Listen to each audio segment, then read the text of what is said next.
Medikal na Diyos, medikal na Diyos, medikal na Diyos, medikal na Diyos, medikal na Diyos, medikal na Diyos, medikal na Diyos, medikal na Diyos, medikal na Diyos, medikal na Diyos, medikal na Diyos, medikal na Diyos, medikal na Diyos, medikal na Diyos. Binabati po namin si Ginoong Lin Jixing sa muli niyang pagwawagi sa World Medical Skills Competition bilang kampeon. Siya lang ang tanging lalaking nanatili at nagkamit ng Medical God Cup sa loob ng 3 beses. Itong 3 tao sa likod ko ay sina ang Director ng Huaxia Hexi Hospital, ang kinatawan ng Shinke Pharmaceutical, at ang Presidente ng World Medical Association. Sila po ay gustong makipagtulungan sa Medical God. Lahat sila Pakikipagtulungan? Gusto nga namin iyon. Pero ang Medical God, nakatuon sa panggagamot at pagsasaliksik sa medikal na misteryo, nakatuon sa panggagamot at pagsasaliksik sa medikal na misteryo, wala siyang intensyong makipagtulungan sa amin. Hanggat ang Medical God ay pumayag na maiugnay sa aming World Medical Association, ang posisyon ko bilang presidente ng Medical Association ay kusang ibibigay ko sa Medical God. Anong meron sa pagiging presidente ng Medical Association? Kung papayag lang ang Medical God, kami, ang Shinke Pharmaceutical, ay handang magbayad ng 500 milyong pondo para bilhin ang Medical God para sa 1 minutong advokasya. Hindi ako sumasangayon.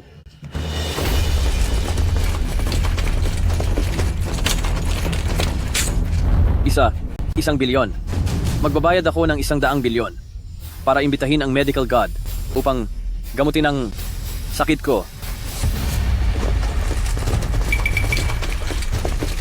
mukhang may nangyaring sitwasyon sa eksena, tila ang paghanga ng lahat sa Medical God ay malapit ng maging kabaliwan.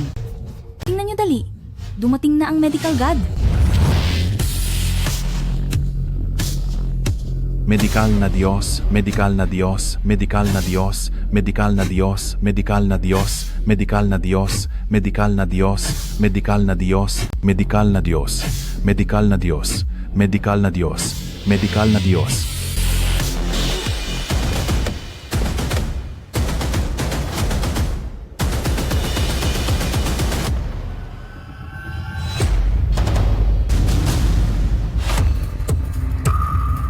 Nasaan ang Medical God? Nasaan ang Medical God? Nawawala ang Medical God. Malaking balita? Malaking balita. Sa araw na natapos ang World Medical Skill Competition, ang Medical God na si Lin Zixing ay misteryosong nawala.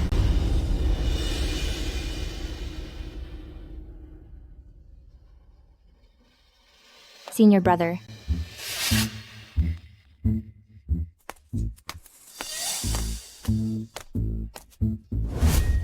Ikaw, mas mabuti pang unawain mo muna ang pinakapangunahing teorya ng medisina bago ka magsalita. Araw-araw nag-aaral ka ng ganitong mahirap unawaing teorya ng medisina. Hindi ka ba nahihiya? Walang kwenta. 1 taon na ang nakalipas. Walang natutunan. Hindi ko alam kung paano ka nakapasa sa test ng kura. Sa tingin ko, mas mabuting matuto ka muna sa pagkuha ng gamot mo. Human anatomy. Ambisyosong tao. Akala mo ba lahat ay katulad ng Medical God, mahusay sa lahat ng uri ng medisina? Ay, hindi ko alam kung nasaan ang Medical God ngayon. Sana makakuha ako ng payo mula sa kanya. Napakaganda sana. Saklolo, saklolo? Saklolo, saklolo. Ang anak ko ay nilalagnat ng mataas. Ang temperatura ay pataas lang. Hindi bumababa. Ito ang dating reseta. Pakikuha po ako ng gamot. Hindi na po kaya ng anak ko. Sige, huwag kang mag-alala. Kukunin ko agad ang gamot para sa'yo.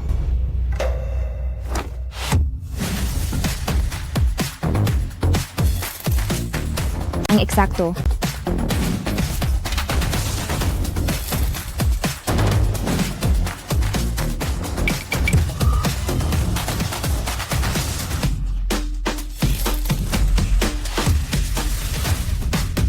Ang bilis. Tapos na, umuwi at pakuluin. 2 beses sa umaga at gabi. Tandaan, hindi na dapat muling sipunin ang bata. Salamat po, doktor.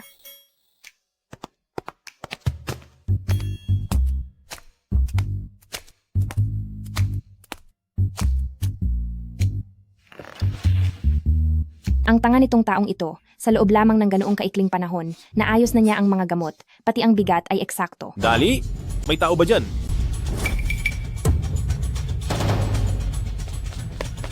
Maestro, bakit po kayo nagmamadali? Mabilis na maghanap ng 2 tao. Darating na ang kaibigan ni Chairman Wang. Ngayon na. Ang kanyang sakit ay lubhang mapanganib. Ay, nasaan ang mga tao sa ating bulwagan? Ang mga tao sa bulwagan, lahat ay sumama sa ate para dumalo sa academic conference. 3 na lang kami ang natitira. Ito? Ano na ngayon ang gagawin natin? Ang nagpapakonsulta ngayon ay kaibigan ng presidente ng Great Shia Medical Association. Mayaman at maimpluwensya dahil sa reputasyon ng ating GC Hall kaya sila pumunta. Kung maantala ito sa sakit, hindi ito magandang balita para sa ating GC Hall. Ay, meron. Tara. Guro, paano kung hayaan nating subukan si Ashing? Siya, isang trainee na wala pang 1 taon, malamang ay natuto lang ng kaunting kaalaman. Kung siya ang papupuntahin, kakayanin ba niya? Ito. Tama ba ang pagkuha niya ng gamot? Tama. Mabilis at tumpak ang pagkuha niya. Hayaan na lang natin siyang subukan. Wala na rin namang ibang tao sa tindahan. Ay naku, hindi madaling kausapin ng President Wang na yan. Kung pumunta siya sa ating GC Hall para magpagamot, hindi ito maliit na sakit o sugat. Kung siya ang papupuntahin, baka masira lang ang ating pangalan. Huli na! Parating na ang pasyente. Makinig kayong dalawa. Ang sintomas ng pasyente ngayon ay pagkahilo, lilang labi, at maputing mata, bahagyang panginginig, panghihina, at sobrang pagpapawis. Hindi pa matukoy ang tiyak na sanhi ng sakit sa ngayon. Yung dalawa, kumuha agad ng isang gamot pa sa bawat sintomas para maibsan ang kalagayan ng pasyente. Guro, ibigay mo sa akin. Makakatiyak ka. Sige, pag-aaralan ko ang reseta. Kayong dalawa, kumuha ng gamot. Pumunta ka sa labas. Salubungin mo sila.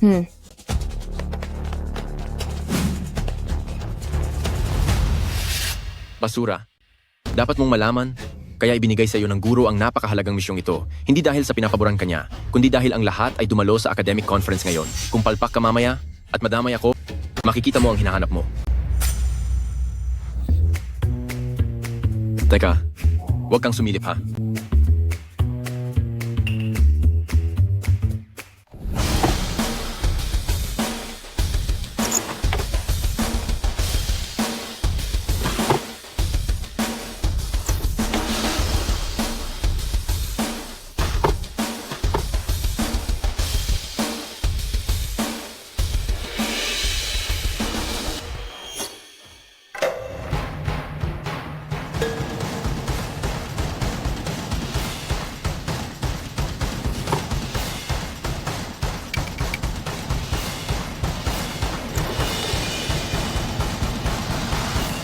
Ayon sa mga sintomas na sinabi ng guro, dapat ay nasa kritikal na punto na. Nahihilo, natural, sangki iyan. Lila ang labi. Tiyak dangguwi iyan. Nanginginig, natural, izoar iyan. Mahina ang katawan. Kung gayon,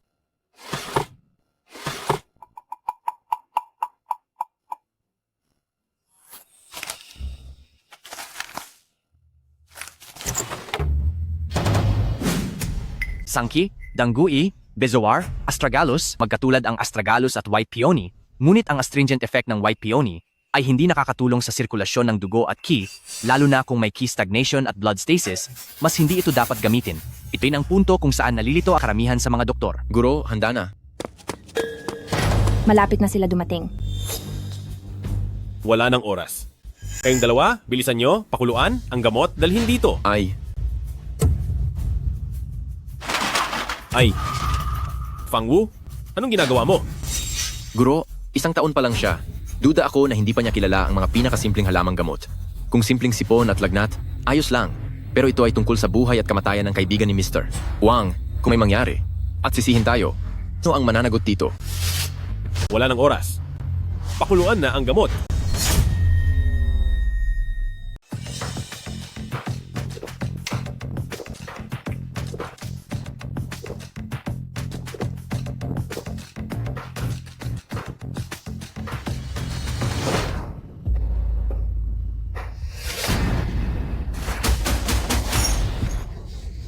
Si Ginoong Chen, si Ginoong Chen. Bakit nangyari ito?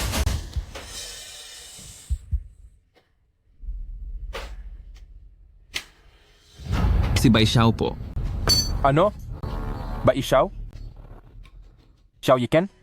Hindi mo ba alam na ang nakakapanikip na epekto ng baisyaw ay hindi maganda sa sirkulasyon ng qi at dugo? Ha? Lalo na para kay Ginoong Chen na may mahina na dugo at ki, hindi ito dapat gamitin. Gusto niyo ba patayin si Ginoong Chen? Bakit mo isinama ang Baisyaw sa gamot? Ako? Siya ang nag-utos sa akin na kunin ang Baisyaw. Ikaw? Kung hindi lang sana, humingi ng tulong ang doktor noong dati sa inyong Gisetang. Hindi na sana ako pupunta pa sa inyong Gisetang para magpagamot. Hindi ko inaasahan na ang inyong Gisetang ay magiging ganito. Xiao Yichen, alam mo ba kung gaano kahalaga ang araw na ito? Ito ay tungkol sa pamumuhunan ni Ginoong Chen sa medisina ng dakilang siya. Bilang pinakamayamang tao sa mundo si Ginoong Chen, kung sa inyong Gisetang ay may mangyaring masama, hindi lang kayo ang mapapahiya sa inyong Gisetang, kundi ang buong industriya ng medisina sa dakilang siya. Ginoong Chen? Ginoong Chen? Tulong? Tulong po. Ginoong Chen? Xiao Yiken? Kung si Ginoong Chen ay mapahamak sa inyong Gisetang, kayong lahat ay sasama sa kanya sa libingan.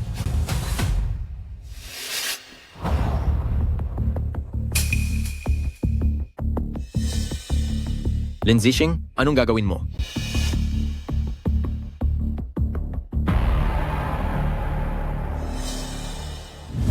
Sasabihin ko sa'yo, sa bagay na ito, lahat tayo ay may responsibilidad. Huwag kang umasang makakatakas. Hindi na sapat ang oras. Kung ayaw mong ang G-Shetang tuluyang bumagsak, bitawan mo ang kamay ko. Ikaw? Sa sitwasyong ito, talaga, hindi na ito mababago? Kahit mukhang wala ng pag-asa, pagtiwalaan na lang natin siya? Fang Wu! Hayaang siya ang gumawa. Kayo, sana ay ipagdasal ninyo na si Mr. Chen ay maging maayos. Kung hindi, susunugin ko ang inyong Gisetang.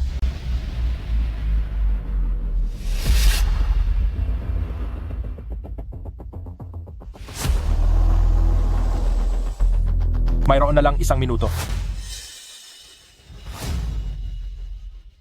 Sabi ko, ang bilis mong maghanda ng gamot at magluto ng sabaw. Talaga bang gagana ito? Hindi ito maliit na bagay. Sigurado ka bang walang problema?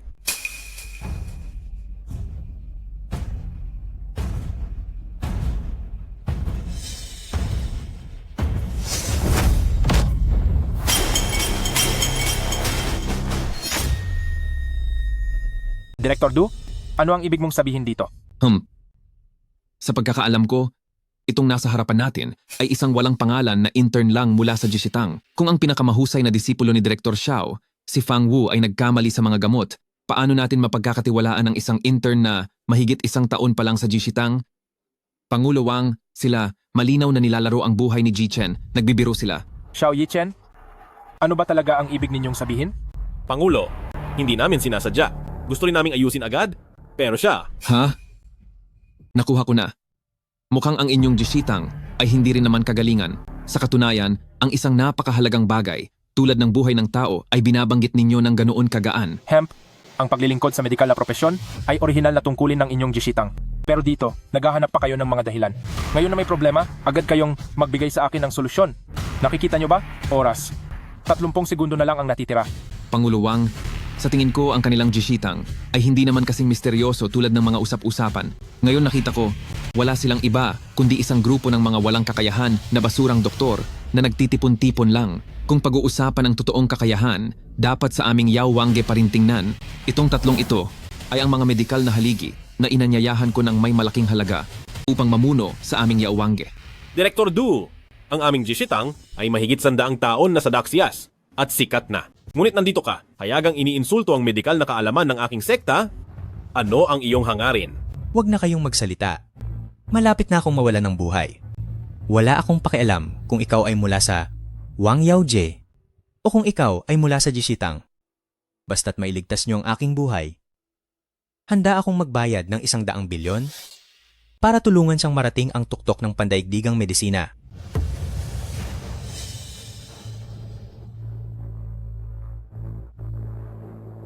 Director Xiao, ito ang bagong pinakuluan ninyong gamot mula sa Jishitang. Kung ikaw, maglakas loob kang inumin ito at wala kang maramdamang masama, maniniwala ako sa iyo na may kaunti kang kakayahan. Ito ay gawa ng inyong Jishitang. Mga intern, maglakas loob ka bang inumin ito? Ito? Tingnan mo, hindi mo kayang inumin. Paano ka pa naglakas loob na ibigay kay Ginoong Chen para inumin at paulit-ulit na sabihin na ito ay isang gamot na nakakapagligtas buhay? Sa tingin ko, Gusto mo, patayin si Ginoong Chen? Anong sinasabi mo? Bakit ka nagiging emosyonal? Uminom ka ba? O ikaw ang iinom? Direktor Xiao, kung ngayon ka, maglakas loob na inumin itong gamot, mapapatunayan mo ang iyong pagiging inosente at wala kang balak saktan si Ginoong Chen. Kung hindi ka maglakas loob na inumin, kung gayon ay pinatutunayan mo na may masama kang hangarin. Kung hindi mo inumin itong mangkok ng gamot na ito, sa tingin ko, ang buong jishitang ninyo ay hindi na kailangan sa buong industriya ng medisina ang kailangan pang manatili. Sige, iinumin ko. Guro, hindi pwedeng inumin ang gamot na ito. Baka may inilagay ang walang kwentang ito sa gamot na ito. Ito, paano kung... Ang jishitang na ito ay pamana ng aking mga ninuno. Hindi ito pwedeng masira sa aking mga kamay. Itong gamot, iinumin ko. Guro, hindi niyo pwedeng inumin ang gamot na iyan. Huwag niyo itong inumin. Sinisadya nila ito. Gusto nila kayong ipahiya. Gusto nila kayong makitang napapahiya. Oo nga po, hindi niyo po pwedeng inumin iyan, Direktor. Guro,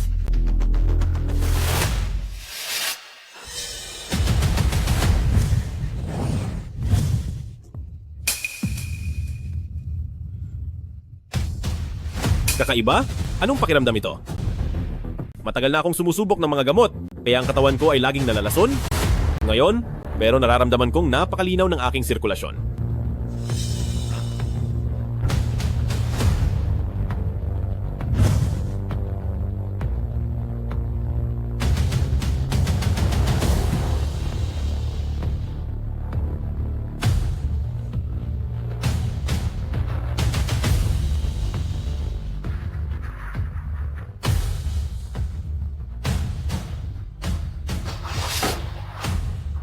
Mahiwagang gamot.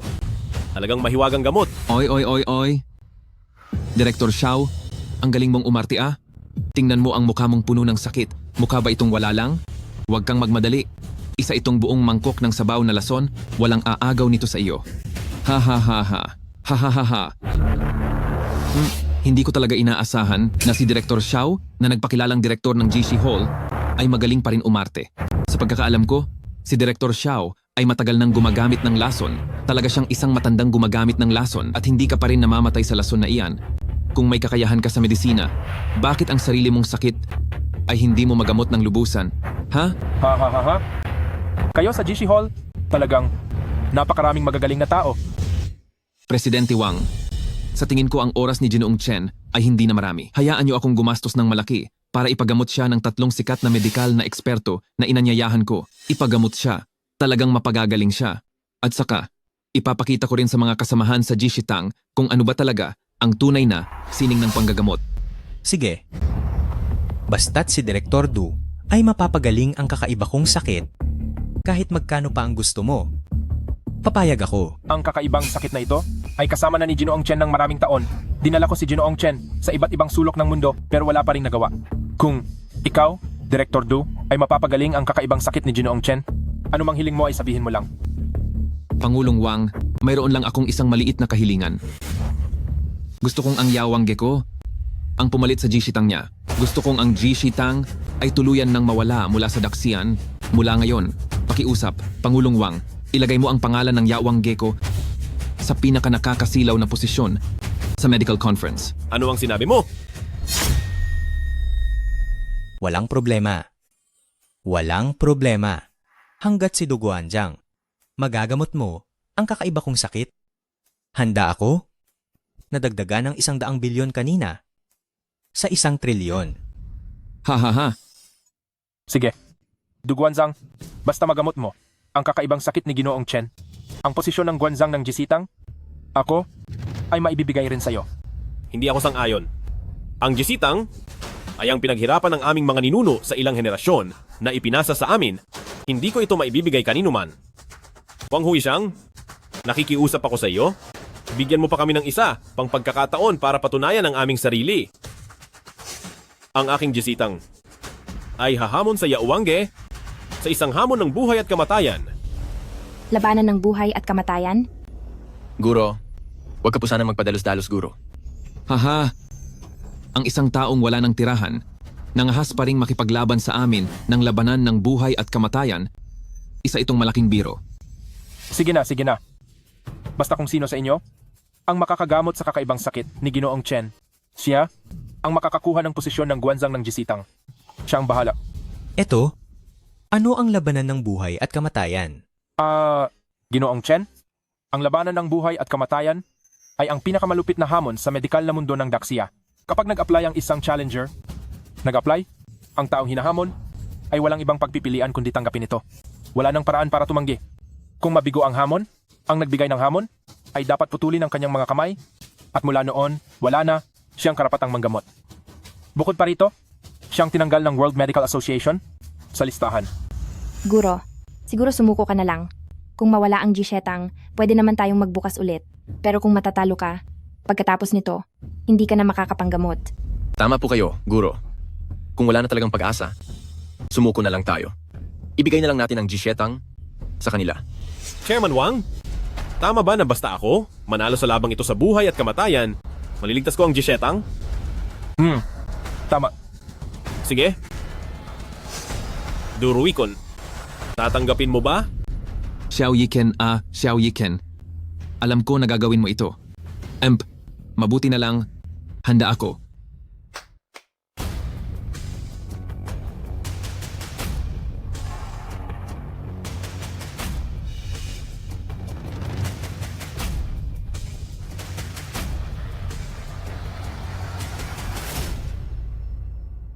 Mga kasama, kilala na ng lahat. Bilang isang doktor, ang matatag na kamay ang pinakamahalaga. Kaya, ang unang bahagi ng kompetisyon ay tungkol sa kung sino ang may kamay na mas matatag. Pakiusap sa mga kinatawan. Pumasok. Ang Japanese Devil Doctor, Kimura Masatoshi, narito para maghamon. Kimura Masatoshi? Siya ba yung nakakuha ng 3 beses na World Surgical Champion na si Jack the Ripper Kimura Masatoshi? Yung si Kimura Masatoshi, napakahusay ba niya? Si Kimura Masatoshi, siya ang nagkampeon ng 3 beses sa World Surgical Competition. Ang kanyang mga kamay, parang isang makinang napakatumpak. Sabi ng lahat, dahil sa kanyang presensya, ang kasanayan sa medisina ng Hapon, umunlad ng 50 taon. Kahit na ang kanyang kasanayan sa medisina, hindi pa matatawag na perpekto, ngunit, kung pag-uusapan ang tibay ng kamay, kapag sinabi niyang siya ang pangalawa, walang sino man ang mangangahas na magsabi na siya ang una. Ano na lang ang gagawin natin? Ngayon, ang mga kapatid na master ay pumunta sa academic conference at ang mga nakababata ay hindi rin nangangahas na sumali. Naiwan na lang si Kuya Fang Wu at ikaw, kaganapan. Kung ihahambing sa kay Kimura Masatoshi, baka ito ay...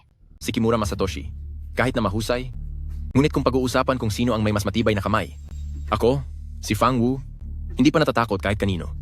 Sa aking kakayahan, sa dakilang siya, ang makapasok sa top 3 ay madali lang. Guro, itong unang round ng paligsahan, baka ako na lang ang sumabak? Huminto!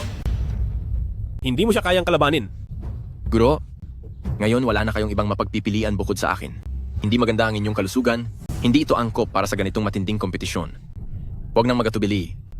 Mayroong isang lumang kasabihan, sa dakilang siya, ang marunong umintindi ng sitwasyon ay siyang matalino. Kung wala sa inyo ang mangangahas na lumaban, bakit hindi na lang kayo sumuko? Bakit hindi ko na lang subukang makaharap? Si Kimura Masatoshi. Ano? Ikaw ang pupunta? Ikaw ay isang tagahanda lang ng gamot? Anong karapatan mo na lumaban sa harap ng senior brother? Bagamat kalalabas lang ni Lin Jixing sa kanyang internship. Ngunit sa paraan ng kanyang paghahanda ng gamot, mula sa kanyang katumpakan na walang pagkakamali, makikita na matatag ang kanyang mga kamay. Samantalang si Fang Wu ay balisa. Kahit pa siya ang isa lang, sa katagalan, tiyak na mawawalan siya ng focus at baka hindi siya kalaban ni Kimura Masatoshi. Ito ay laban na buhay at kamatayan, hindi ito laro. Kung si senior brother ang isasalang, may pag-asa pa ang Jishetang. Pero kung ikaw ang pupunta, isang intern na hindi pa nakahawak ng scalpel, hindi ba ito kabaliwan? Hayaan mo na siyang pumunta. Nakikita ko siya sa kanyang karaniwang asal, payapa na parang tubig. At sa kanyang pagkatao, nakikita ang isang hindi maipaliwanag na kalmado. Ang ganitong uri lamang ng tao, ang may kakayahang humawak ng scalpel ng matatag. Alam ko na, ang ginawa ng curator. Tiyak na ipapahamak si Ahang. Dahil napakahirap ng unang round, ang manalo ay halos imposibleng mangyari. Mas mabuti pang itago muna ang galing ni Senior Brother. Ako, si Kimura Masatoshi, nanalo sa 3 magkakasunod na World Surgical Championship. Sino ka? Sabihin mo ang pangalan mo. Ako ay isang intern sa Jishetang. Nani? Intern? Ang inyong Jishetang ay talagang napaka-insulto. Ako na isang iginagalang na Ghost Doctor Envoy. Tapos, pinadala nyo lang ang isang intern para lumaban sa akin. Baliw. Xiao Yichen Xiao Yichen. Mukhang kayong mga taga-Jishitang wala na talagang natitira. Ang manipis na lamad sa labas ng itlog ay ang pinakamadaling masira na bagay na makakasalubong ng tao ngayon. Sa pagsubok kung ang isang doktor ay kwalipikado o hindi, kailangan nilang alisin ang balat ng itlog sa itinakdang oras at hindi dapat masira ang lamad ng nerbiyo at mga ugat ng itlog na malapit ng mapisa. Ang oras ay 1 minuto. Buti na lang hindi ako sumali. Ngayon, hintayin mo na lang na makita kung paano ka mapapahiya na walang silbi. Magsimula na tayo. Sandali, makikita mo na ang tunay na kakayahan ng aking Ghost Doctor Sacred Hand. Unang round ng paligsahan, magsimula na ngayon. Kung ito ay pinakuluang itlog, madali lang sana. Pero ito ay hilaw na itlog, kailangan balatan. At hindi dapat masira ang lamad ng itlog. Imposible talaga ito. Xiao Yichen, bakit hindi na lang kayo sumuko sa unang round na ito? Ha. Ikaw na walang silbi? Pinahiya mo ang Jishetang dahil sa'yo. Titingnan ko kung paano ka babawi mamaya.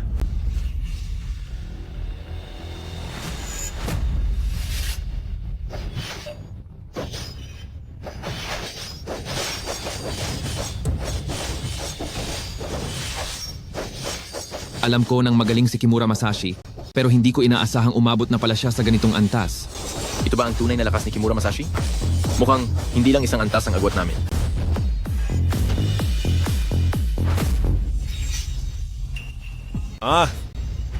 Ang hilaw na itlog na ito, nabalatan ni Kimura ng napakalinaw, at may hugis pa ng sisiw sa loob, kahanga-hanga talaga.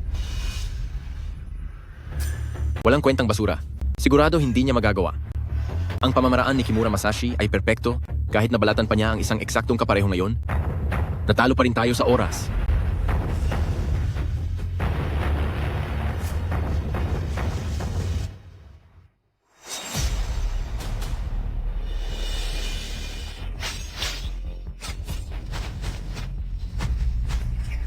Naku, anong gagawin natin? Malapit nang matapos ang oras. Hindi pa rin siya kumikilos, hindi ba tayo talo na? Kamusta, Xiao Yichen? Susuko na ba kayo? Ang inyong intern ay hindi pa nagsisimula, pero 20 segundo na lang ang natitira. Hindi.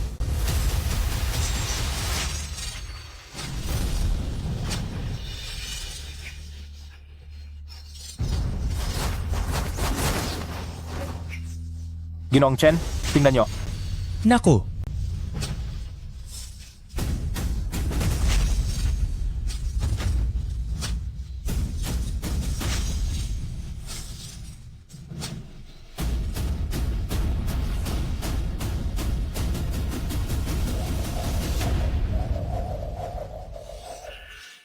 Lin Jixing, nababaliw ka ba? Alam mo ba kung anong klaseng kompetisyon ito? Naglakas loob kang palitan ng itlog? Ano? Pinalitan ng itlog? Tingnan ninyo, kung ito ang itlog na katatahi lang niya, paano nangyaring walang kahit anong basag? Paano nangyaring walang bakas?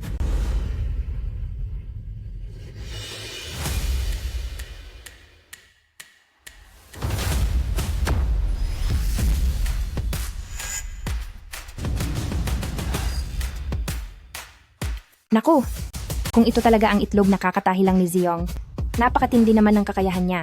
Imposible. Ang pagkukumpuni ay 10 beses na mas mahirap kaysa sa pagsira. Paano niya nagawa yon?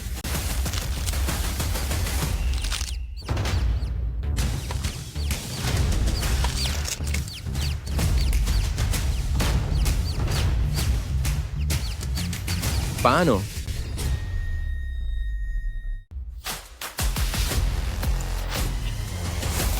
Paano nangyari iyon? Ito ay isang itlog na na-freeze ng isang buwan. Nabuhay pa rin? Imposible. Ito ay ilusyon lang na ginamit ng taong ito.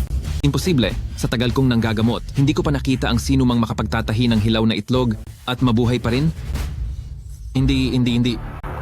Ang nilalabanan natin ngayon ay kung sino ang mas matatag ang kamay sa kanyang paraan ng paggawa. Paano ito maituturing na tama? Bakit hindi ito maituturing na tama? Ang isang tunay na manggagamot dapat ay sa anumang sitwasyon manatiling matatag tulad ng kasabihan. Kahit isang maliit na pagkakamali ay maaaring magdulot ng malaking kapahamakan. Ano ang sinasabi mo? Upang makamit ito, kailangan mong tiyakin na ang mga selula sa lamad ng itlog at mga ugat ay walang kahit katiting na pagkakamali. Wala nang ibang tao sa mundo na may kamay na mas matatag pa. Ngayon, inihahayag ko ang resulta ng unang round. Panalo ang Ji Shitang. Ang manggagamot ay may pusong mapagkalinga, anumang buhay, ay hindi maaaring ituring na laro. Magaling! Makahila ng panalo mula sa kamay ng Ghost Doctor, hindi ito madali. Yixing, mahusay ang ginawa mo. Ano ang ginagawa mo? Natatalo ka pa sa isang intern, nahihiya lang ang reputasyon ng Yawang Pavilion.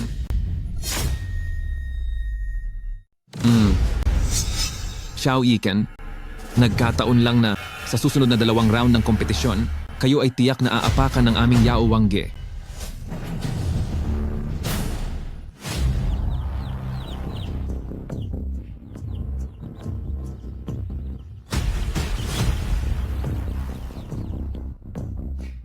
Ang ikalawang round ng kompetisyon ay ang pagtunaw ng 5 lason. Ang pagtunaw ng 5 lason. President Wang, itong pagtunaw ng 5 lason, ano yon? Oh. Ang 5 lason na ito ay tumutukoy sa 5 pinakamakamandag na nilalang sa mundo.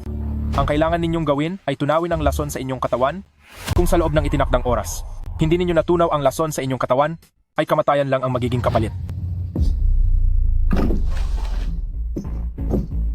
Ang pagtunaw ng 5 lason ay ang pinakamahigpit na pagsubok sa kakayahan ng doktor na bigyang kahulugan ng gamot. Upang maiwasan ang panloloko sa kompetisyon, tatakpan ng itim na tela ang 5 matinding lason.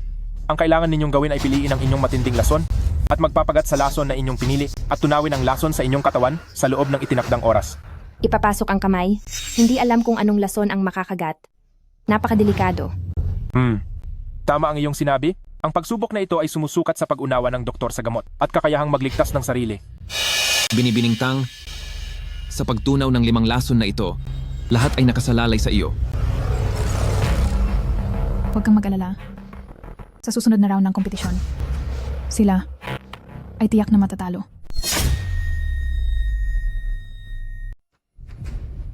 Ang iyong surgical stitching, talagang namangha sa akin. Sayang lang, sa susunod na yugto ng paligsahan, hindi ka na ganoon kaswerte. Guro, ang babaeng ito, sino na naman ba siya? Sa kanyang murang edad, siya ay namamahala na sa Yawangge ang kanyang kakayahan, talagang hindi masusukat, huwag nating maliitin. Ayos lang iyan. Kahit na hindi masusukat ang kanyang kakayahan, malamang hindi pa rin siya kalaban ni Kuya. Si Kuya noon ay dahil sa kanyang natatanging pamamaraan sa pagtanggal ng lason, kaya siya napadpad dito sa ating Jishetang. Ang mga kahanay niya sa edad ay tinatawag siyang King of Poison ng Jiangcheng. Kayo? Nagmahal kayong magpadala ng isang babae? Para makipaglaban sa akin? Talagang hinahanap niyo ang inyong kamatayan. Ang babaeng ito ay hindi basta-basta. Huwag kang magpabaya. Huwag mong isipin. Dahil nanalo ka sa laban kanina, ay may karapatan ka ng pagbawalan ako. Sa susunod na laban, manood ka ng maigi at matuto.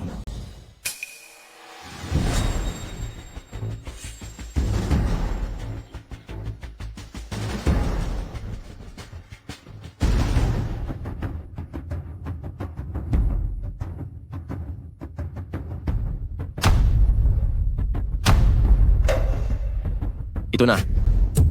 Hindi mo iyan pwedeng piliin. Kung hindi ay mamamatay ka. Tinuturuan mo ba ako kung ano ang gagawin? Ayaw mong piliin ko, ngunit pipiliin ko pa rin. Sige, pakisiguro, alisin ang itim na tela sa mga garapon sa inyong harapan.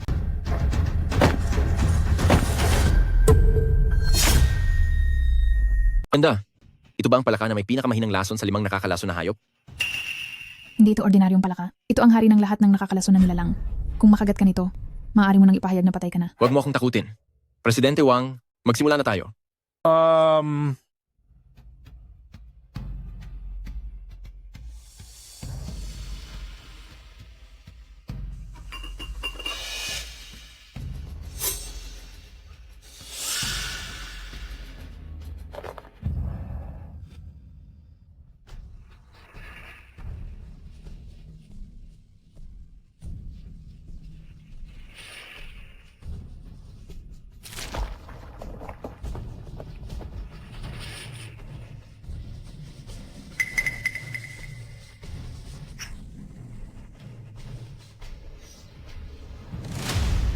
Ay, bakit wala siyang anumang nararamdaman? Siya ang huling henerasyon ng tagapagmana ng medisinang Miao. Ano?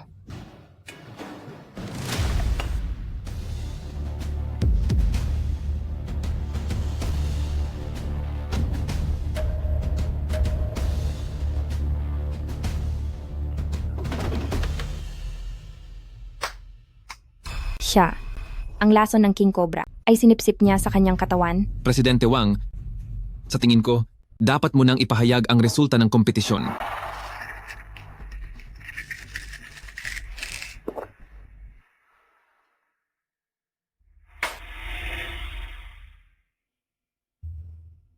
Ay, ayos na. Ang ganda. Walang silbi. Nakita mo na ba? Ito ang tunay na sining ng medisina.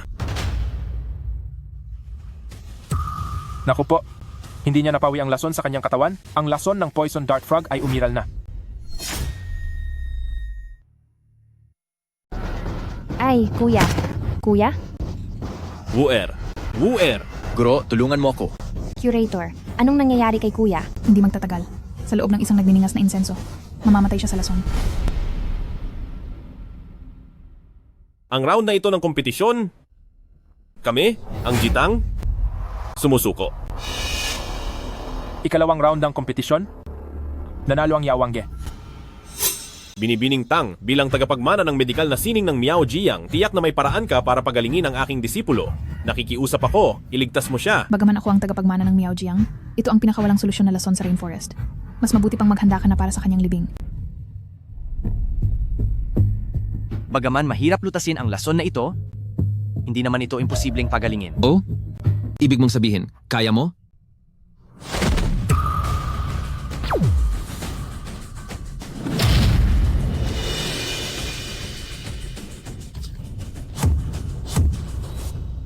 Ikaw, anong ginagawa mo? Hindi ko inaasahan. Nagsumbong lang si kuya sa iyo, pero inatake mo siya ng ganoon. Tingnan ninyo, ang lason sa kanyang braso, nalutas na. Ano ito nangyari? Sa paggamit lang ng panloob na enerhiya, matatalo na ang lason sa loob ng katawan.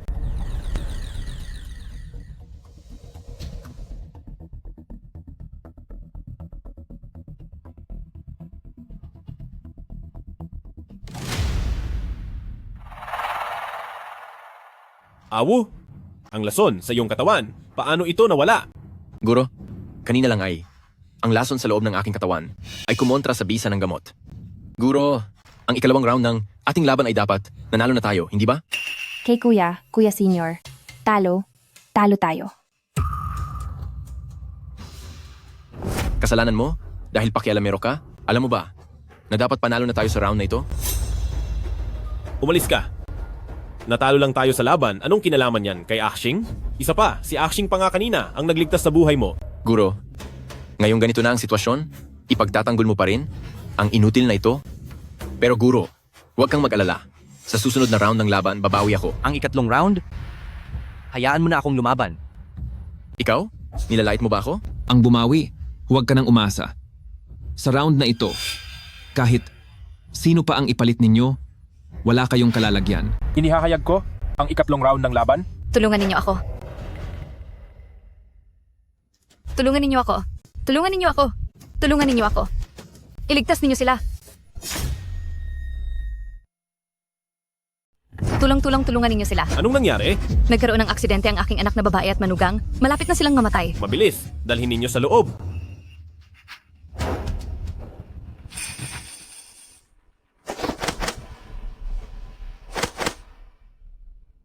Ang pasyente ay may maraming balis sa katawan, maaaring manganib ang buhay anumang oras. Kritikal ang sitwasyon, iminumungkahi kong iligtas muna ang tao. Sige. Ay, hindi maaari iyan. Kung gusto ninyong magligtas ng buhay, hintayin ninyong matapos ang laban ng buhay at kamatayan bago magsalita. Guro, hindi pa tapos ang laban ng buhay at kamatayan. Kung atras tayo ngayon upang magligtas, tiyak na mapapahamak ang Jishitang. Ang puso ng isang manggagamot ay may kabutihan. Ang pagbibiro sa buhay ng pasyente ng ganoon kadali, tunay na kahihiyan ka sa titulong manggagamot. Tama na, huwag na kayong mag-away. Lahat ng naririto ay mga manggagamot? Ang puso ng isang manggagamot ay may kabutihan. Napakahusay ng sinabi ng binata. Ang pagsasagawa ng medisina at pagpapagaling ng sakit ay ang inyong pangunahing tungkulin. Sa ikatlong round na ito ng kompetisyon, sino ang makakasiguro na sa ilalim ng ligtas na kalagayan ng pasyente, ang unang makakapagpagaling, siya ang magiging panalo sa laban ng buhay at kamatayan na ito. Dahil nagsalita na si Pangulong Wang, kung gayon ang Yawangge ko ngayon ay magbibigay galang kay Pangulong Wang, Xiao Yiken. Kaya mo bang tanggapin ang hamon na ito? Bakit hindi ko tatanggapin? Maestro Bai, ang huling yugto ng kompetisyon, lahat ay nakasalalay sa iyo. Siya nga. Siya ang Divine Doctor. Matapos siyang misteryosong mawala sa medikal na komunidad ng dakilang siya ay lumitaw na parang isang biglaang pag-angat. Tama, siya nga si Maestro Bai, ang huling estudyante ng Divine Doctor. Ano? Ang huling estudyante ng Divine Doctor? Kailan pa ako nagkaroon ng estudyante? Malaking bahagi ng aking kayamanan ang ginastos ko para lang siya ay makuha mula sa Kyoto. Xiao Yichen, pinapayuhan kitang sumuko na ngayon pa lang. Ano naman kung estudyante siya ng Divine Doctor? Kahit pa mismo ang Divine Doctor ang dumating, ano ang dapat kong katakutan? Huwag kang bastos. Matagal ko nang naririnig ang pangalan ng Divine Doctor ngayong nagkaroon ng pagkakataon na makipagkompetensya kasama ang huling estudyante ng Divine Doctor sa parehong entablado. Kahit matalo pa ako, wala akong pagsisisihan. Ang makipagkumpetensya sa akin sa parehong entablado, talagang malaking karangalan sa loob ng 8 henerasyon ng iyong buhay. Presidente Wang, simulan na natin? Sige. Xiao Yichen, kung gayon, dali mong ipasok ang iyong tao sa entablado. Guro, hayaan niyo po akong lumaban. Gusto kong sa harap ng lahat, personal kong tatapakan ng estudyante ng Divine Doctor sa aking mga paa. Teka? Aksing! Itong huling yugto ng kompetisyon, ipinagkakatiwala ko na sa iyo. Maestro, kung papayagan mong sumali ang walang kwentang ito, ano ang pinagkaiba nito sa pag-amin agad ng pagkatalo? Desisyon kong isali si Aksing? Ako ang mananagot sa lahat. Aksing, pakiusap. Huwag kang mag-alala. Ang ikatlong round ng kompetisyon, nagsisimula na.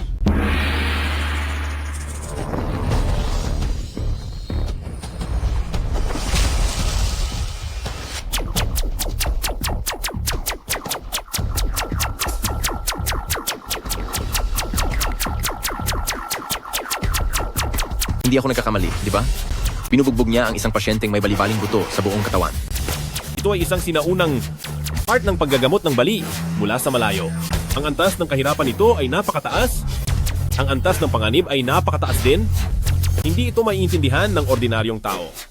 At saka, kapag nagtagumpay ang paggagamot, ang pasyente ay magbabagong buhay. Hindi ko talaga inaasahan. Sa aming Jishitang, makakakita pa ng ganitong himala. Aba, ano ba talaga ang ginagawa niya? Naggagamot ba siya ng bali o nagmamasahe? Xiao Yichen, ang inyong intern ay napakatalino. Nakita si Master Bai na nagagamot ng bali mula sa malayo ay ginagaya niya agad na parang tunay. Nakakahiya talaga. Ang ilang daang taong reputasyon ng Jishitang, nasira ng lahat dahil sa kanya ngayon.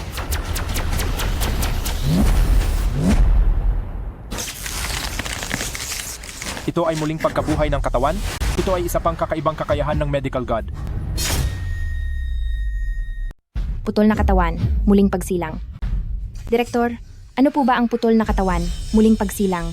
Ayon sa alamat, lahat ng pasyenteng nalinis sa pamamagitan ng putol na katawan, muling pagsilang. Gaano man kabigat ang kanilang sakit, ay makakakuha ng bagong buhay. Sa halip na tawagin itong isang medikal na kasanayan, mas angkop na sabihin, ito ay isang sining ng immortal na maaaring magbalik ng patay sa buhay. Lin Zixing, ano ang ginagawa mo? Pagkabit ng buto sa malayo. Pagkabit ng buto sa malayo? Huwag kang mag-aksaya. Sa iyong batayan sa medisina, kung wala kang ilang dekadang karanasan, hindi mo ito maiintindihan ni Katiting. Pangulong Wang, nagaling ko na ang pasyente. Sino ang nanalo o natalo? Halata na. Sige, aking ipinapahayag ang resulta ng ikatlong round ng kompetisyon. Ang botika ng hari ng gamot ang panalo. Mula ngayon, ang karapatan sa pagpapatakbo ng sentro ng medisina ay kay Direktor Duna. Direktor Xiao, pakiibigay mo agad. Ang karapatan sa pagpapatakbo ng sentro ng medisina, putulin mo ang sarili mong mga kamay, at mula ngayon, hindi ka na makakagamot. Ano? Direktor Xiao.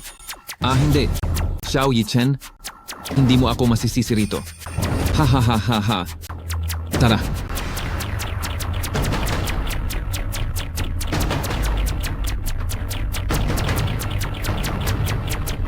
Ako, Xiao Yichen, susunod sa napagkasunduan.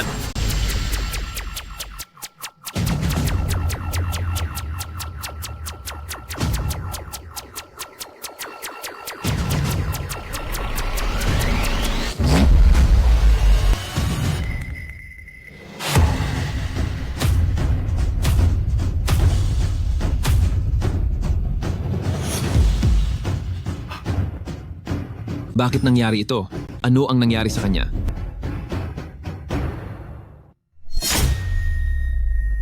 Di maganda.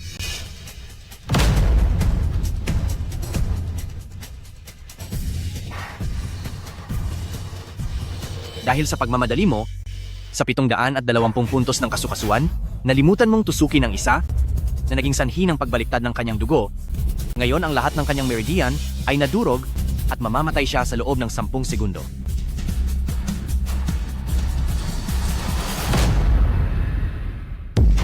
Patay? Patay na? Ah, anak ko. Anak ko. Gumising ka, anak. Hindi ganoon. Wala akong kinalaman dito. Napakabaliw. Kayong dalawa, masasabing kayo ang bantog na pinakatanyag na tagapamahala ng medical hall sa Dacia?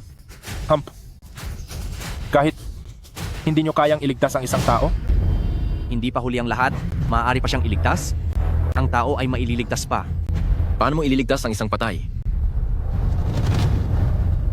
Muling pagkabuhay.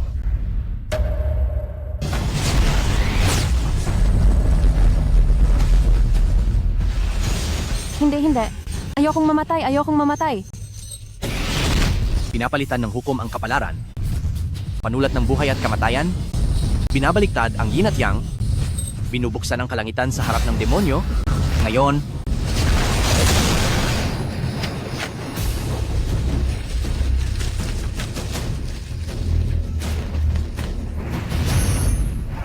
ang isa ay umaakyat sa langit. Ang patay, bumalik ang kaluluwa. Bumalik ang kaluluwa. Bumalik ang kaluluwa.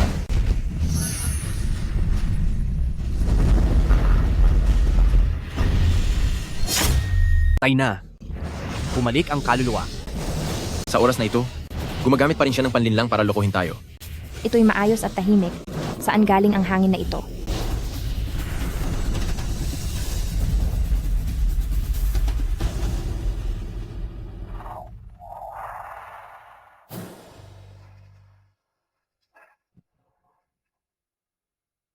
Salamat po. Salamat po.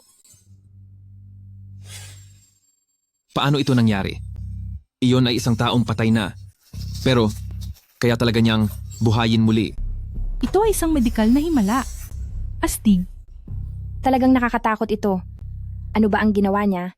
Paano niya biglang binuhay ang tao? Narinig ko na ang medikal na Diyos ay mayroong isang espesyal na kasanayan. Iyon ay ang sining ng pagbuhay ng patay. Hindi ko akalain, magkakaroon ako ng pagkakataong masaksihan ito. Siya ba ang nawawalang medikal na Diyos? Paano ito nangyari? Medikal na Diyos. Sa wakas ay nakita ko na kayo sa personal. Matagal ko na kayong hinahangaan. Tanggapin niyo po sana ako bilang inyong estudyante. Walang hiya. Nagkukumpara na, hindi ko akalain isa palang impostor. Ngayon may mukha pa siyang hilingin na tanggapin siya ng medikal na Diyos bilang estudyante. Medikal na Diyos. Pakiusap, tanggapin niyo po ako bilang inyong alagad. Hindi ko po kayo bibiguin. Sa totoo lang, bawat isa ay maaaring maging isang medikal na Diyos. Maging ang mga iginagalang na matatanda o ang mga walang pangalan, maliit na manggagamot. Maging ang pagpapagaling ng sakit at pagliligtas ng tao o ang pagliligtas sa mga naghihirap. Hanggat masipag ka at hindi lumalabag sa etika ng medisina, bawat isa ay maaaring maging isang medikal na Diyos.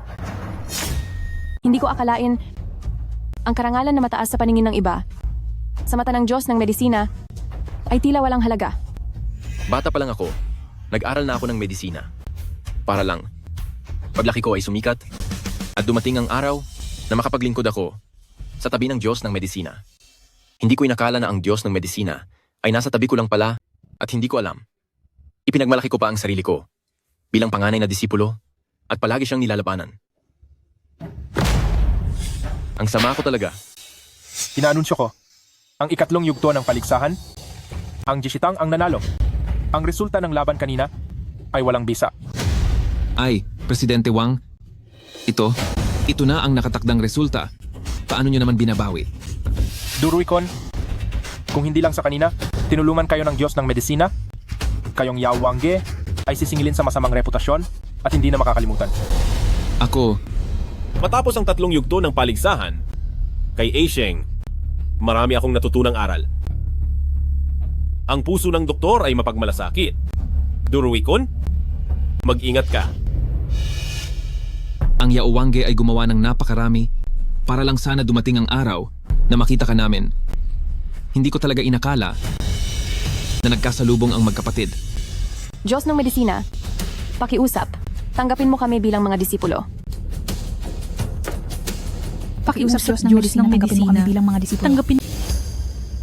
Diyos ng medisina, paumanhin.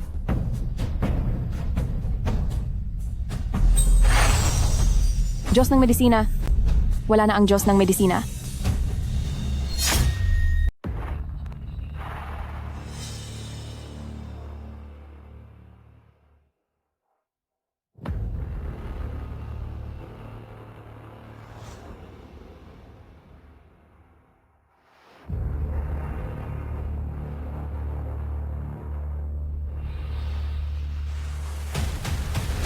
Alam mo ba kung paano namatay ang iyong amo? Alam mo, ang katawan ng Master ay palaging malakas. Pero sa hindi malamang dahilan noong araw na iyon, mabuti pa siya kanina, pero sa susunod na sandali ay malakas na siyang sumusuka ng dugo. Hindi ba ito kahina-hinala? Ang Master ay matagal nang gumagamit ng tradisyonal na gamot para sa kalusugan. Paanong bigla siyang nagkasakit ng malubha? Lahat ng kinakailangang pagsusuri ay ginawa at walang nakitang anumang abnormalidad.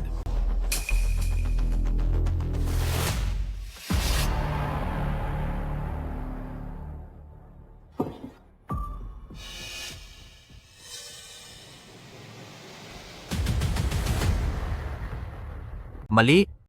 May problema sa abo na ito. Tingnan mo, umitim ang abo ng Master. Patunay na maraming lason sa kanyang katawan bago siya namatay.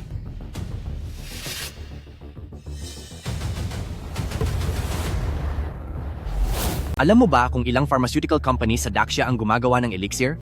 Ang mga lugar na gumagawa ng elixir, walang iba kundi ang Huasheng Pharmaceutical ng Kinling Huashan at ang Linghang Pharmaceutical ng Kongsheng Taishan. Pamangkin, bakit mo tinatanong iyan? Naramdaman ko ang amoy ng elixir sa abo kanina, kaya ang pagkamatay ng Master ay malamang na may kaugnayan sa dalawang kumpanyang ito ng gamot. Kung gayon, ano ang plano mo? Ay oo pala, may academic conference sa Huashan sa loob ng 2 araw. Nandoon na rin si Wan Rou. Bakit hindi ka muna pumunta sa Huashan? Sa ganoong paraan, madali kang makakagawa ng investigasyon. Ipagkakatiwala mo muna sa akin ang medical clinic. Sige, pupunta ako ngayon at tiyak na aalamin ko ang katotohanan.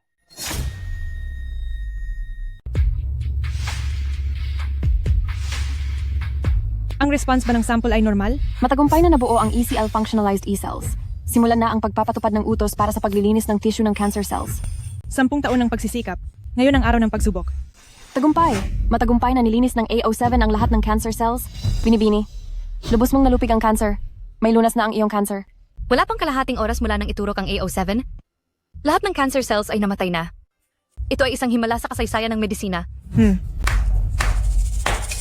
Kung makaharap tayo ng mutation ng cancer cells, malaki ang posibilidad na magdulot ito ng kabaligtarang chain reaction na magiging sanhi ng cancer cells sa katawan ng pasyente na mabilis na maghati. Ngunit napakagaling mo na umabot sa puntong ito. Ang A07 na gamot na target ay bunga ng masusing pananaliksik ng binibini sa loob ng 10 taon. Paano magkakaroon ng problema? Sino ang nagsabi sa iyong dumalo ng patago sa academic conference? Anong karapatan mo rito? Si Director Xiao ang nagpaparito sa akin. Direktor? Ang nangyari kanina, hindi ko napapansinin. Ngunit hindi ito ang lugar para sa isang tulad mong intern. Binibini, malapit na magsimula ang pagpupulong. Mamaya, sasama ka sa amin sa entablado. Huwag kang gumala kung saan-saan. Mamaya sa entablado. Isara mo ang bibig mo. Walang magtatanong sa iyo. Hindi ka pinapayagang magsalita. Mga Ginoo at Binibini, maligayang pagdating sa lahat ng mga piling tao sa larangan ng medisina sa taunang kumperensyang akademiko na ito.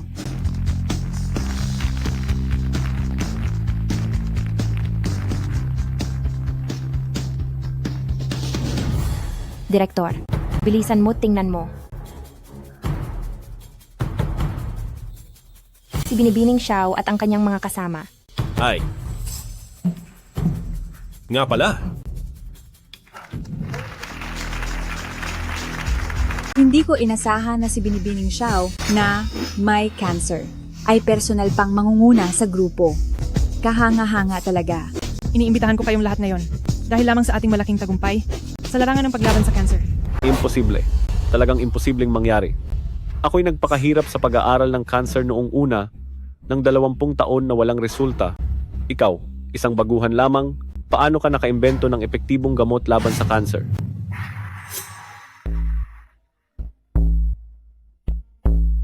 Ginoong Wang, ang ipinagbili ninyo sa akin, ako'y nabigo. Basura ka nga. Wala kang ipinagtaka sa akin. Gumastos ako ng 30 milyong yuan, ganyan lang ang ipinasa mo sa akin? Sabi mo ang iyong apothecary pavilion ay tanyag at kinikilala, ang galing mo sa sining. Talagang pinahanga mo ako. Ginoong Wang, inaamin ko ang aking pagkakamali. Ngunit, may isa pa akong mahalagang bagay na kailangan kong sabihin sa inyo. May isa pa akong Ang nawawalang Diyos ng medisina ng Huaxia ay naroroon sa kumperensyang akademiko ngayon. Ano? Mr. Wang, bakit hindi na lang tayo umatras? Ngayong lumitaw na ang God Doctor, ang subukang pabagsakin ang Jixiang Tang ay halos imposible na. Xiao Yichen, noon, kinopya ko lang ang medikal na pamamaraan na itinuro sa iyo ng matandang iyon at pinalayas niya agad ako sa medical hall. Ay nasa impyerno na. Ngayon, ang anak mo naman ang susunod. Katawa-tawa. Paano mo patutunayan na ang espesyal na gamot mo ay talagang gumagana? Nagpraktis ako ng medisina sa loob ng ilang dekada. Ngayon lang ako talaga namang namangha. Sandali. Pakiusap, huminahon kayong dalawa. Si Miss Xiao ay may cancer mula pagkabata. Sa tingin ko, hindi niya gagawing biro ang ganitong seryosong bagay. Talagang, mga bayani ang mga kabataan. Ang espesyal na gamot na ito, sa loob ng kalahating oras, kayang puksain ang 79% ng cancer cells sa katawan. Ha. Sige. Hindi ka nga nagpapatalo sa anak ni Xiao Yichen. Katulad mo talaga ang tatay mo noon. Kung totoo ito, babaguhin nito ang lahat ng sistema sa larangan ng paglaban sa cancer. Oo nga po, Chairman Wang. Aba, Miss Xiao, tignan mo, nakita mo naman ang reaksyon ng dalawang veterano. Ngayon, kung inumin mo lang yan, ako mismo ang magpapatunay sa posibilidad ng espesyal na gamot mo. Sige, kung hindi kayo naniniwala, ako mismo ang magpapatunay. Haim, ang gamot na ito ay matagal ko nang nilagyan ng nakamamatay na dosis ng pangpatay. Xiao Yichen, malapit mo nang makita ang iyong anak na mamatay sa harap ng iyong mga mata. Hindi mo pwedeng inumin ang gamot na ito. Kapag ininom mo yan, mamamatay ka. Ikaw na isang intern, bakit ka nang hihimasok? Alamin mo ang iyong lugar. Manahimik ka. Ang gamot na ito ay may malaking dami ng lason. Mamamatay ka kapag ininom mo yan. Aba, gusto kong makita. Paano ako mamamatay?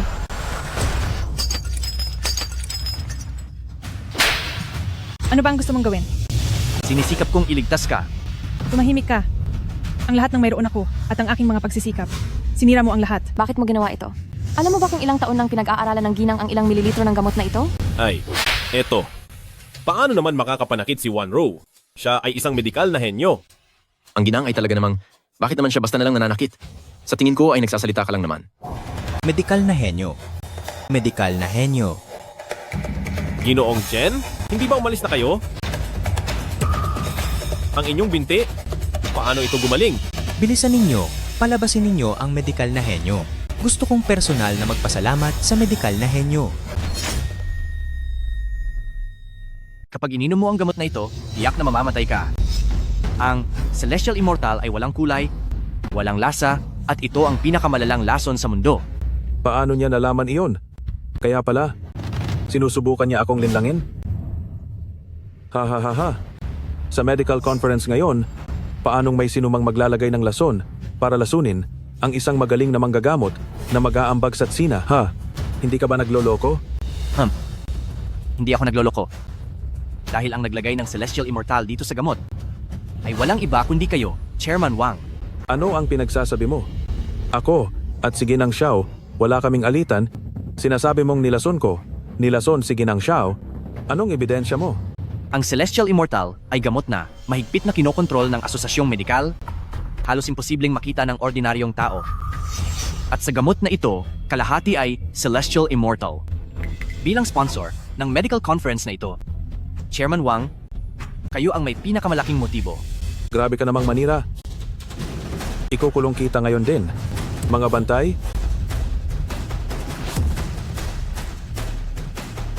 Baliin ang mga binti niya at itapon siya palabas. Tigil. Tingnan natin kung sino ang maglakas loob na galawin ang Diyos ng medisina. Tingnan natin kung sino ang maglakas loob na galawin ang Diyos ng medisina.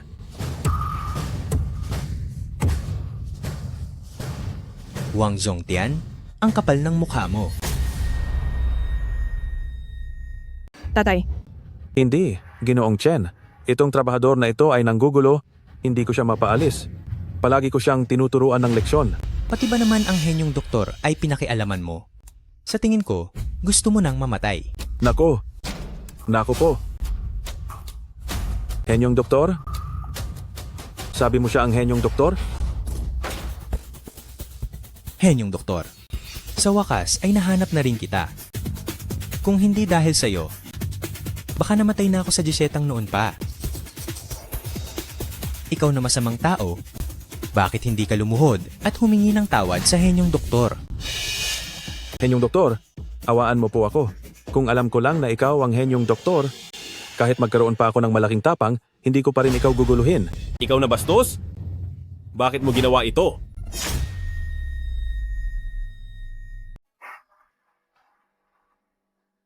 Xiao Yichen, sa usaping medisina, dati inakala kong mas mahusay ako sa iyo, pero ninakaw ko lang ang mga itinuro sa iyo ng matandang yon. Yang matandang yan, pinalayas ako sa klinika. Hindi ako makatarungan, kaya sumusumpa ako, kailangan yung magbayad. Ipapaalam ko sa iyo ngayon kung ano ang halaga. Hayaan mo na. Hayaan mo siyang pumunta sa kung saan siya nararapat at hindi manatili dito. Dalhin siya. Hindi ako makatarungan. Hindi ako makatarungan. Hindi ako makatarungan. Mula ngayon, ang posisyon ng chairman ng akademikong kumperensya ay gagampanan ni Xiao Yichen. Hindi ako sumasang-ayon. Guro, maaari na kayong magpahinga ng payapa. Aheng, ang batang si Wanru, ngayon ay may malalang sakit. Alam ko, tiyak na mapapagaling mo siya.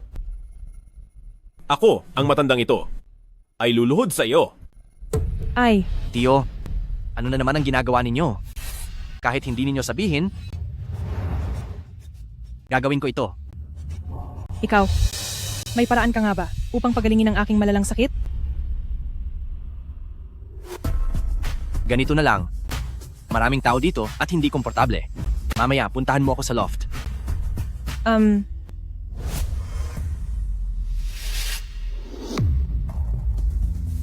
Talaga? Talaga bang kailangan hubarin? Tama. Para lubusang alisin ang mga selula ng cancer, ito lamang ang paraan. Sa isang sandali, gagamitin ko ang aking mga kamay upang buksan ang iyong mga selula at gawing makita ang mga selula ng cancer. Ang kailangan mong gawin ay manatiling kalmado. Tandaan na huwag magkaroon ng malaking pagbabago sa emosyon, kung hindi ay magdudulot ito ng paghihiwalay. Sige.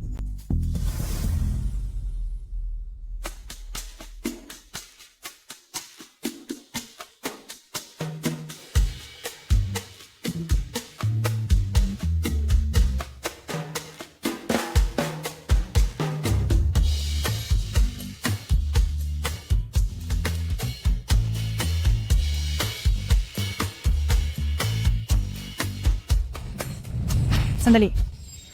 Iyon. May sugat ako sa balikat. Pakidahan-dahan ka mamaya. Sige.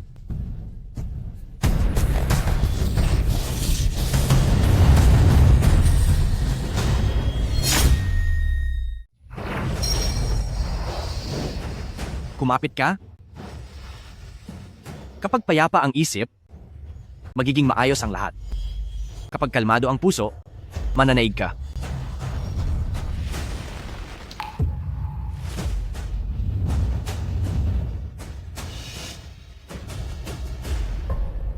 Bakit nangyari ito?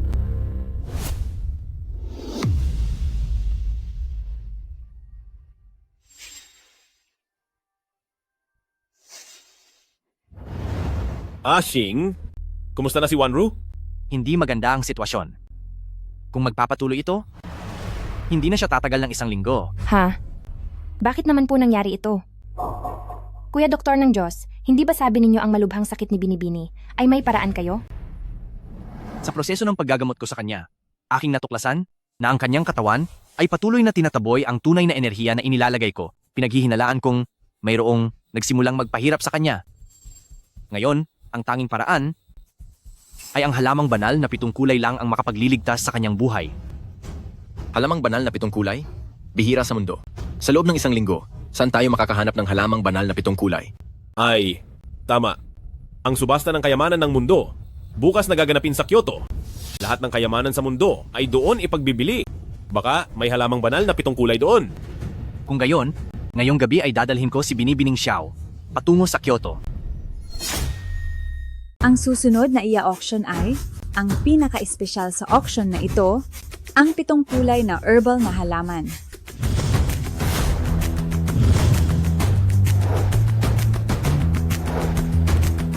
Ang panimulang presyo ng 7 kulay na herbal na halaman ay 1,000,000 piso. 2,000,000 piso. 2,000,000 piso.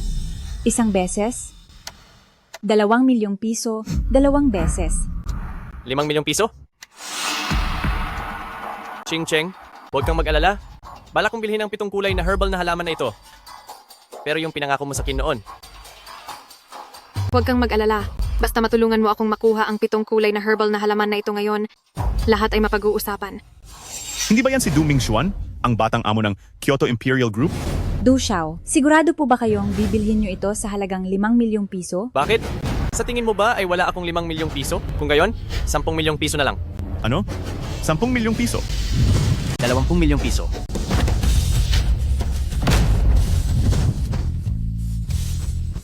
20,000,000 piso. Sino yan? Ang lakas ng loob na kalabanin sa presyo si Du Xiao. Pucha! Gusto kong makita kung sino ang putang inang walang pakiramdam. Puta, titingnan ko kung sino ang gagong hindi marunong tumanaw. Du Xiao, pag-usapan natin ito ng maayos, huwag kang magpadalos-dalos. Alis! Pati ang gusto ko ay gusto mong agawin. Sawang-sawa ka na ba sa buhay mo? Ikaw pala. Du Mingxuan, matagal na tayong hindi nagkita. Lindsay Shing. Ha. Akala ko kung sino na. Hindi ba't ito ang matagal ko nang hindi nakikitang kaklase? Ay, magaling ka na sa mga nakaraang taon. Nakakapunta ka na rin pala sa ganito kataas na auction. Magkakilala kayo? Oo naman. Kaklase ko siya. Dati ay sikat na sikat siya sa buong eskwelahan bilang isang pulubi. Halos mamatay na sa kahirapan ang pamilya niya. Diba? Ahahaha. Makulay na banal na damo? Kung sino ang pinakamataas ang taya, siya ang mananalo. Si Du Xiao ay nagmula sa isang nangungunang mayaman na pamilya sa Kyoto. Huwag nang ipilit, para hindi ka mapahiya. Paano kung huwag na lang? Ang 20,000,000 kanina ang huling budget natin. Huwag kang mag-aksaya. 20,000,000? Pera ba yan? Ngayon ipapakita ko sa inyo kung ano ang tawag sa agwat ng mayaman at mahirap. Ang makulay na banal na damo na ito, maglalabas ako ng 1 bilyon. Kung hindi sapat ang 1 bilyon, 2 bilyon na lang. Kung hindi pa rin sapat ang 2 bilyon, edi 100 bilyon. Sige. Ako naman, 100 bilyon. Ano? 100 bilyon?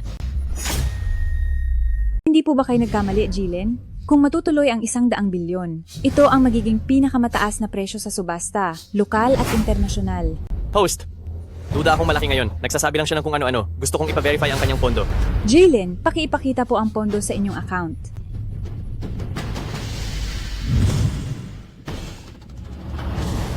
$2,000?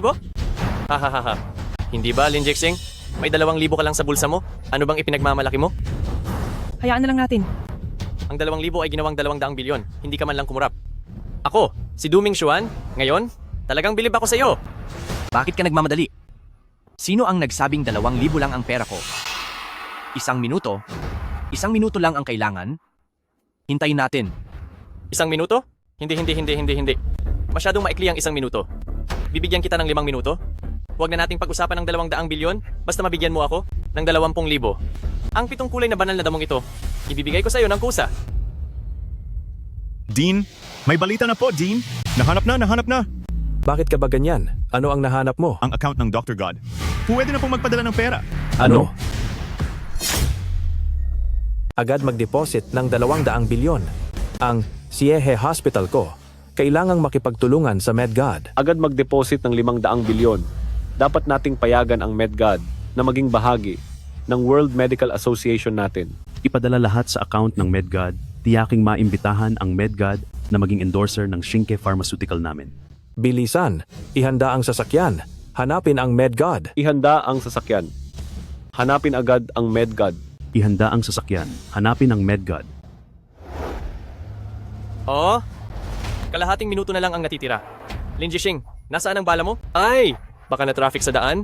Hahaha. Huwag kang magmadali. Darating din yan agad.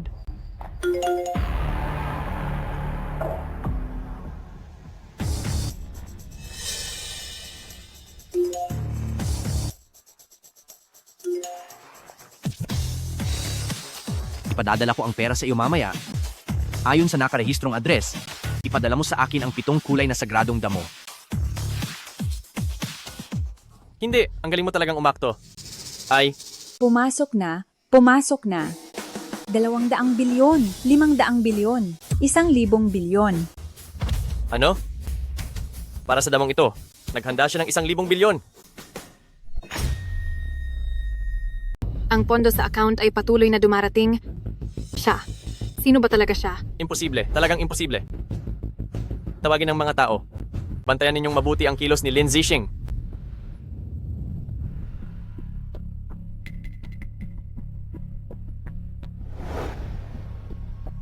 Guro, huwag po kayong masyadong mag-alala.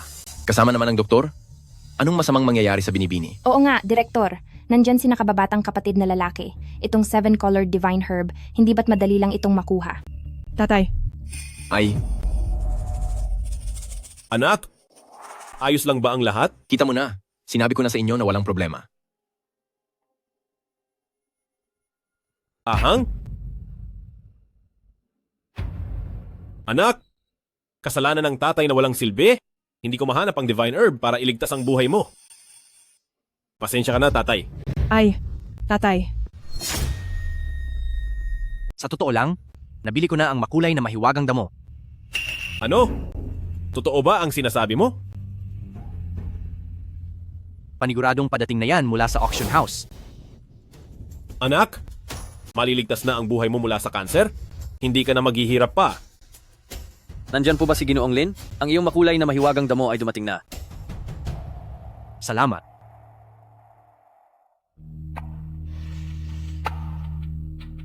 Huwag na tayong mag-aksaya ng oras.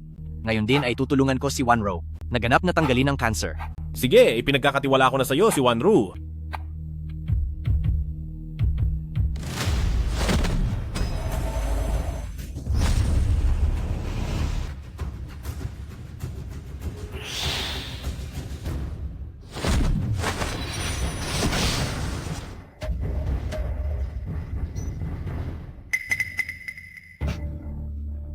Si Wanro. Ayos ka lang ba?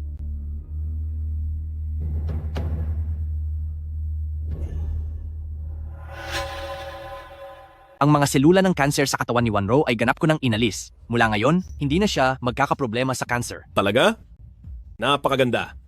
Napakaganda. Anak, hindi ka na muling maghihirap sa cancer. Salamat. Direk, may malaking problema, Direk. Anong nangyari? Ang daming sasakyan at tao sa labas, hinahanap nila si Kuya. Sabi nila isauli daw ang 7-colored spirit grass. Umakyat ka muna sa taas para magtago? Tara.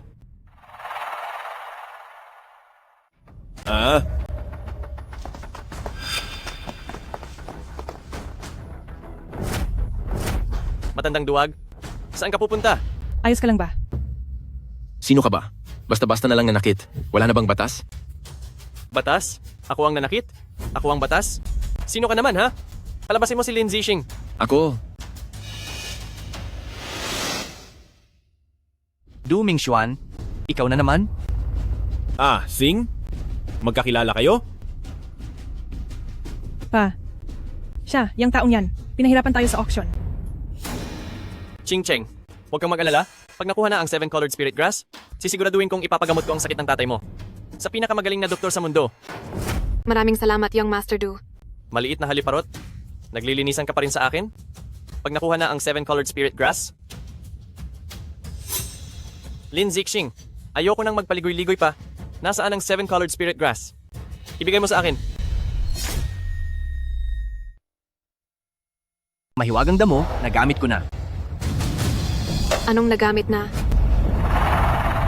Lin Zixing, ang mahiwagang damo. Kararating lang sa kamay mo, tapos sasabihin mong wala na? Inaakala mo ba na isa akong 3 taong gulang na bata? Sasabihin ko sa'yo, kung hindi mo ilalabas ngayon, sisirain ko ang klinika na ito. Kumilos. Tigil. Ito ay isang klinika. Hindi lugar para kayo ay magulo. Agad, umalis kayo rito. Kung hindi, tatawag ako ng pulis. Tatawag ng pulis? Sige, tawagin mo. Titingnan ko kung mas mabilis ang pagtawag mo sa pulis o ang pagbagsak ng pamalo ko. Sirain ninyo. Kahit maghukay kayo ng malalim, hanapin ninyo ang mahiwagang damo. Sirain. Tigil. Kaya kong pagalingin ang iyong ama. Lin Zixing, alam mo ba ang sinasabi mo? Ang ama niya ay isang vegetatibo. Ikaw na isang lowest performing student sa klase? Paano mo siya pagagalingin?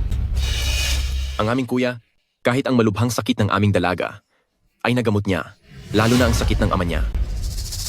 Paano kung hindi niya mapagaling? Hayaan mo akong ikaw ang magpasya. Sige, kung gayon, handa akong subukan. Ching Cheng, hindi mo siya maaaring pagkatiwalaan? Hindi talaga siya marunong magpanggamot.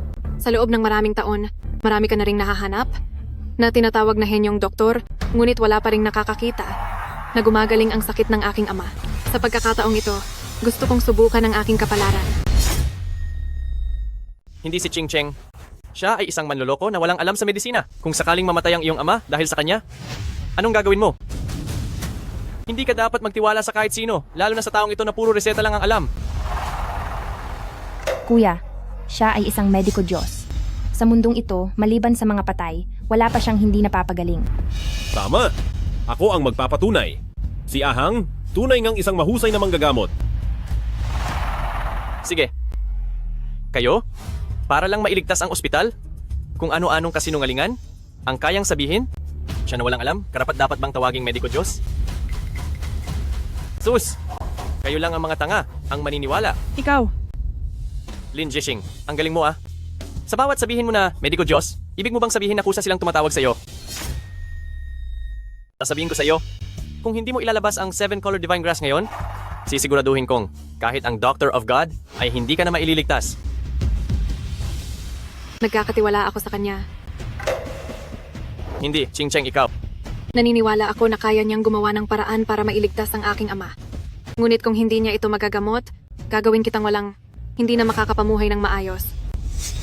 3 minuto, ayusin mo ang iyong gamit at sumama sa akin sa sasakyan. Ching Cheng, hindi ka dapat magtiwala sa kanya. Ikaw. Ching Cheng. Shing. May kumpiyansa ka ba? Ang mga pasyenteng may vegetable state sa buong mundo, wala pa talagang naitalang gumaling. Huwag kang mag-alala. Alam ko ang ginagawa ko.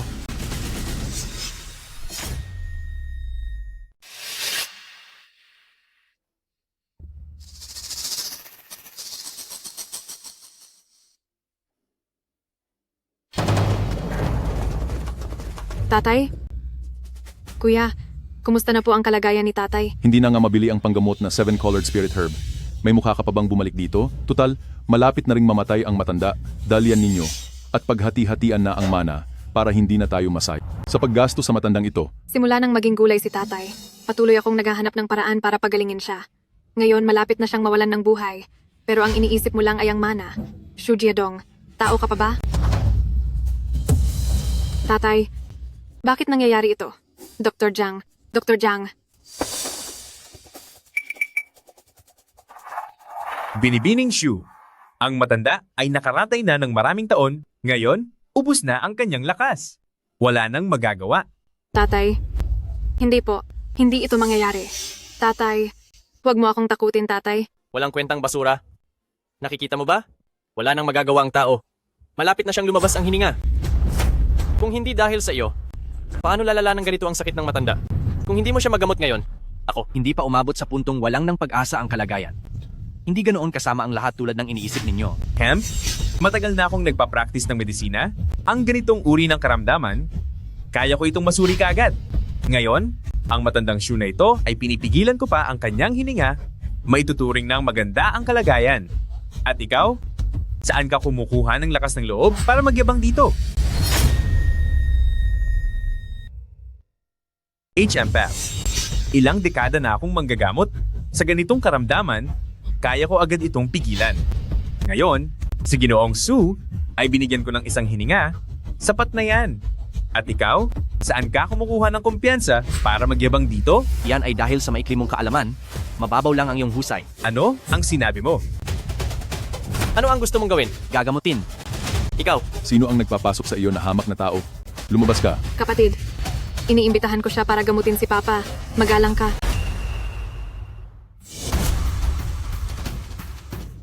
Ching Cheng, kahit si Dr. Jiang ay walang nagawa sa sakit, naniniwala ka pa rin sa kanya? Siya ay isang walang alam, hindi pa niya namatay ay malaking, pasalamat na. Huwag mong kalimutan, siya ang kumuha ng makulay na damo ng Diyos. Kung hindi dahil sa kanya, naigamot na sana si lolo ni Dr. Jiang. Naigamot na sana. Kaya pala ang makulay na damo ng Diyos ay kinuha mo. Ngayon nandito ka. Hindi ko na kailangang hanapin ka para pagbayarin. Kung may mangyari sa matanda, anumang masama, hindi ka na makakalabas ng bahay ni Su ng buo. Ang batang ito ay tunay kong mapalad na tao. Kung hindi lang sana nakuha ang makulay na damo ng Diyos, ang matandang ito ay hindi pa rin sana namamatay. Kinto na ang daldal. Simulan na natin ngayon.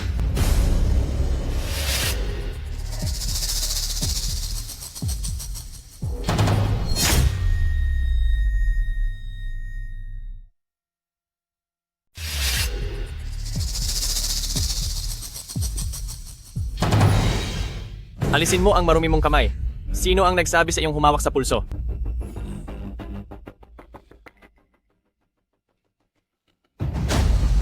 Binibining Shu, ang totoo ay matagal nang nagkamalay ang iyong ama, pero mayroong isang tao na matagal na siyang pinapainom ng maraming gamot na nakakasira sa nerve ng utak, na nagdulot ng malfunction sa utak, kaya naman matagal siyang hindi nagigising.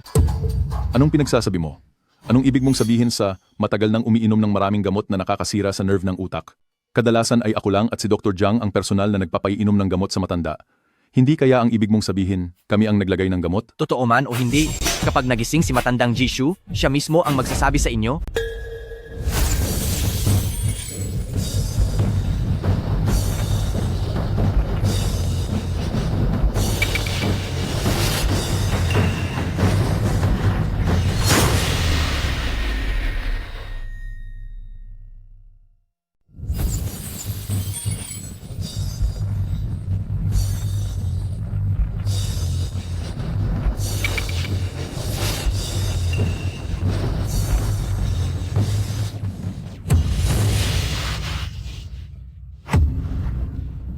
Tatay. Tatay.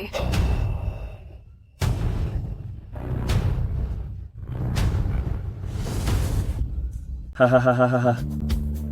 Talagang hindi nawawalan ng pag-asa ang masisipag. Ako, matapos matulog ng mahigit 10 taon, sa wakas ay nagising na muli. Si Lolo ay wala ng anumang panganib. Anong panlilin lang ang ginawa mo? Imposible! Ganap na imposible! Ang pinuno ng pamilya Shu ay matagal nang malala ang sakit, walang pag-asang gumaling. Kung walang pitong kulay na mahiwagang damo, hindi kailanman siya magagaling sa pamamagitan lamang ng sining ng panggagamot. Sino ka ba talaga? Dr. Jiang. Dr. Jiang. Ginoong Shu? Nagising ka? Napakabuti nito. Ako. Ipapaalam ko kaagad sa mga pangunahing pamilya sa kabisera para bumati. Batiin. Jiang. Gusto mo akong maaga ng pumanaw, hindi ba? Salamat sa iyong mahusay na kamay. Sa pagtulog na ito, napatulog ako ng matandang ito ng higit sa 10 taon. Ay, Ginoong Shu! Ginoong Shu! Hindi po ganoon. Ikaw. Pakinggan mo po ang paliwanag ko. Ginoong Shu, kahit bigyan mo pa ako ng 100 lakas ng loob, hindi ko magagawang lagyan ng lason ng gamot mo. May sinabi ba akong lason? Ako? Siya ang nag-utos sa akin na gawin iyon. Jiang, anong pinagsasabi mo diyan? Tatay, pakinggan mo po ako. Hindi totoo ang sinasabi niya. Ako po ang tunay mong anak. Paano ko naman po kayo masasaktan? Nagsisinungaling lang po siya. Tay. Ikaw na taksil na anak. Tatay, ako. Sinaktan mo ako? Ako po ang tunay mong anak. Paano ko naman naging anak ang isang halang ang kaluluwa na katulad mo? Nakipagsabuatan sa iba para lasunin ako. Ngayon, papatayin kitang walang awa.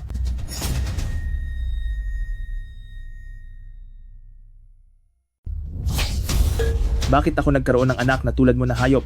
Nakipagsabuatan sa labas para lasunin ako. Ngayon, talagang papatayin kita.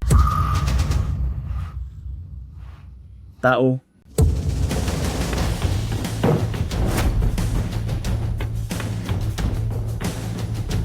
Dalhin ninyo silang dalawa palabas at ipadala sa Kyoto Prosecutor's Office. Apo ng pamilya Shu? Hindi mo iyan maaaring gawin. Siya ang nag-utos sa akin. Inosente ako. Apo ng pamilya Shu? Inosente ako? Inosente talaga. Matandang impakto. Bakit hindi ka pa namamatay? Bakit? Ikaw na. Tatay. Anong nangyari sa iyo? Ilang taon nang may sakit ang iyong ama. Ngayon ay gumaling siya mula sa matinding sakit. Kapag nagalit siya, tiyak na magkakaroon ng masamang epekto. Sino ka? Tatay, siya po si Dr. Lin. Siya po ang nagpagaling sa inyo. Hindi ako Diyos ng medisina. Ang pagliligtas ng buhay ay mas mahalaga pa kaysa sa pagtatayo ng 7 pagoda. Ako ay ginagawa lang ang aking dapat na gawin. O aking tagapagligtas, tanggapin mo ang aking paggalang.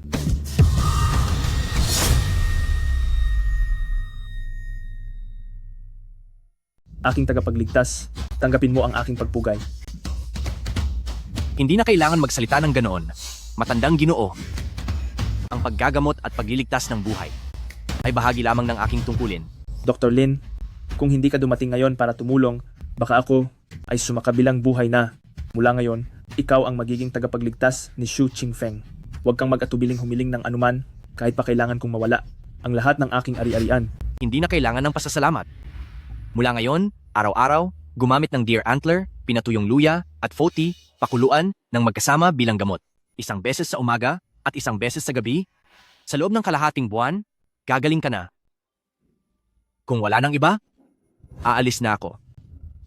Sandali. Dr. Lin, nakita kong napakagwapo mo. Gusto kitang maging kaibigan.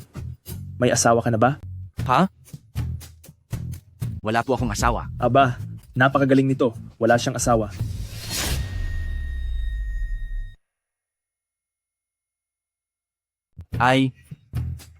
Wala po akong asawa. Naku, ang galing nito. Isang binata pa rin. Haha. Hindi. Ang ibig kong sabihin ay, nag-iisa ka pa rin. Si Ginoong Lin, mayroon akong munting kahilingan. Hindi ko lang alam kung dapat ko bang sabihin. Tingnan mo, ang aking anak na babae ay kasing edad mo. Hindi kaya kayong dalawa ay... Tatay, ano po ang sinasabi ninyo? Panginoong Shu, nagpakababa lang po kayo. Binibining Shu ay napakaganda. Ngunit ako po, sanay na po akong mag-isa. Sa tingin ko, hindi po kami bagay. Ulitin ko lang po ang sinabi ko, trabaho ko po ang manggamot. Ngunit sa ibang bagay, wala pa akong balak sa ngayon. Hindi, ito. Hindi ako sumasang-ayon. Panginoong Shu, ang pamilyang Shu ay isa ring marangal na pamilya. Ching Cheng ay lumaki sa kaginhawaan. Paano siya magpapakasal sa walang kwentang ito?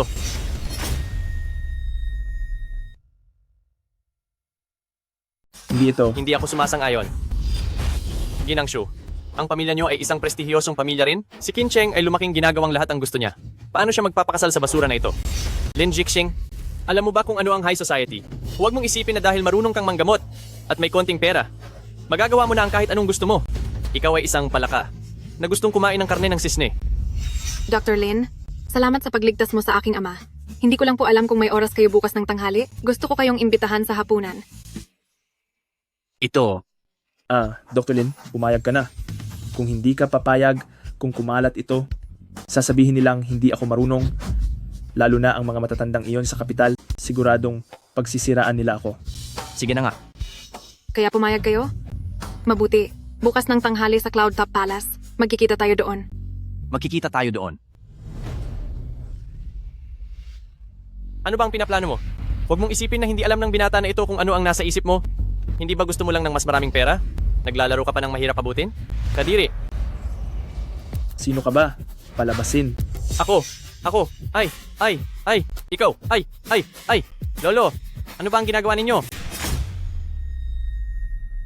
Ate, huwag ka nang masyadong mag-alala. Si Kuya ay isang medikal na henyo. Tiyak na magiging maayos siya. Pero, Umuwi na ako.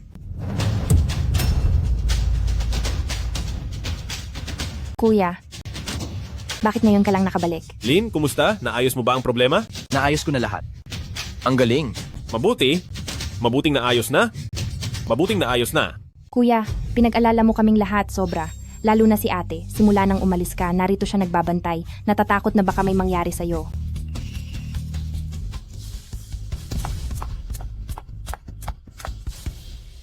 Kayong dalawa, bumalik na muna kayo. May sasabihin lang ako. Kay Lin. Ay,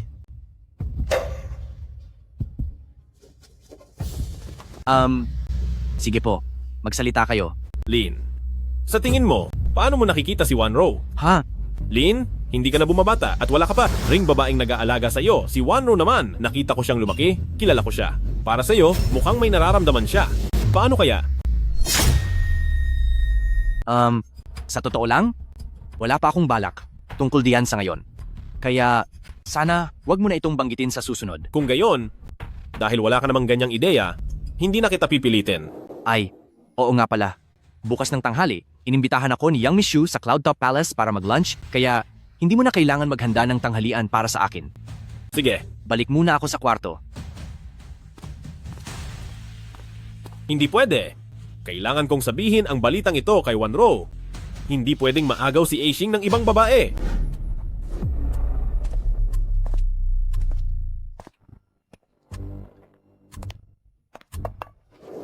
Binibini, kumpleto na ang pagkain ninyo. Enjoy your meal.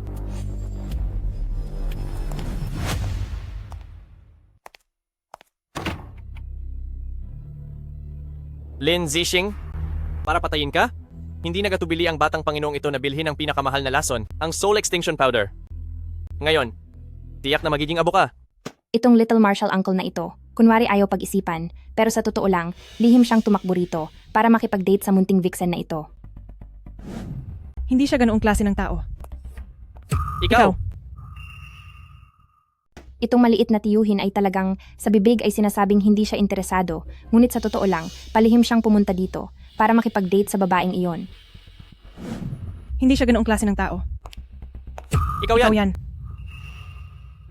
Bakit ka nandito? Ako. Ikaw din ba? Para sa date nila ngayong araw, kaya ka narito. Baka naman. Nga pala, may tanong pala ako. Ang galing mo sa medisina, bakit hindi ko pa naririnig ang pangalan mo dati? Kaya dati, bakit hindi ko pa naririnig ang pangalan mo dati?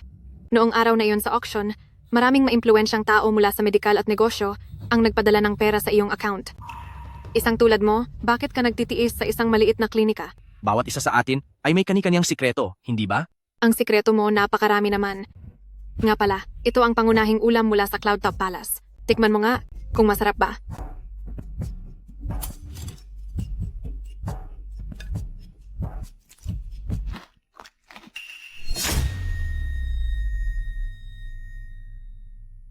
Kumusta?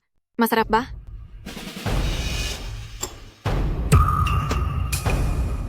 Hindi maaaring kainin ang pagkain ito. Ming Xuan, bakit ka nandito?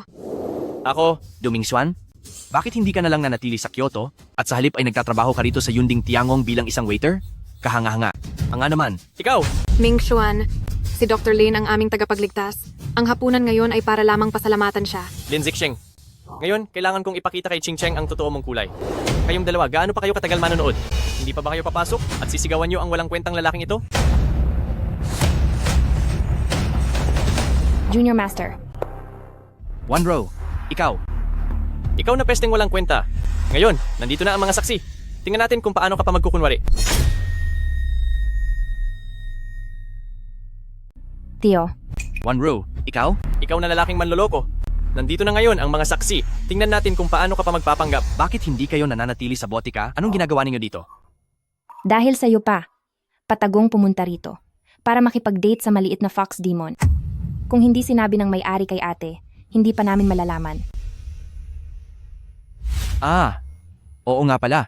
Bukas tanghali, inanyayahan ako ng panganay na binibini ng pamilya Shu na kumain ng tanghalian sa Cloud Palace. Kaya huwag na ninyo akong ipaghahanda ng tanghalian. Malaking pagkakamali ito. Kung alam ko lang, nilinaw ko na sana sa tiyo. Lin Jixing, bakit hindi ka nagsasalita? Huwag mong isipin na makakalusot ka sa pagpapanggap na bingi at pipi. Hindi ito tulad ng iniisip ninyo, maaari akong magpaliwanag. Lin Jixing, ikaw ang nagtulak sa akin dito. Ganito ang nangyari. Ganun pala. Binibini. Magsalita ka na. Paumanhin. Ako ang nagpadalos-dalos. Saan nanggaling ang ganitong sama ng loob?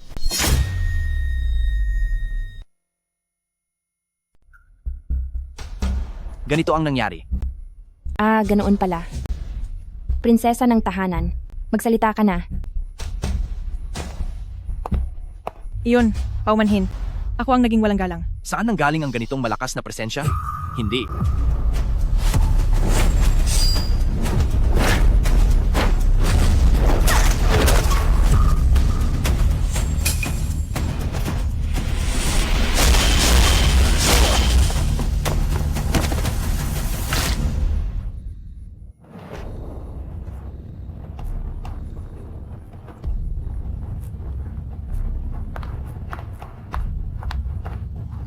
Prinsesa ng tahanan. Tumawag ng pulis. Bilis, tumawag ng pulis. Sige.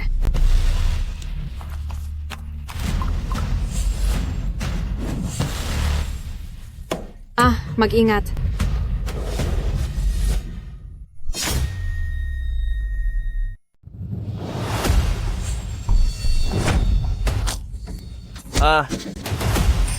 Dali, bilisan mo, hulihin siya. Lin Zixing, papatayin kita. Bitawan niyo ako. Ming Xuan, ikaw. Bakit mo ito ginawa? Bakit? Lin Zixing, hindi ko talaga maintindihan. Ano bang meron ka? Isang basura na mas maganda kaysa sa akin.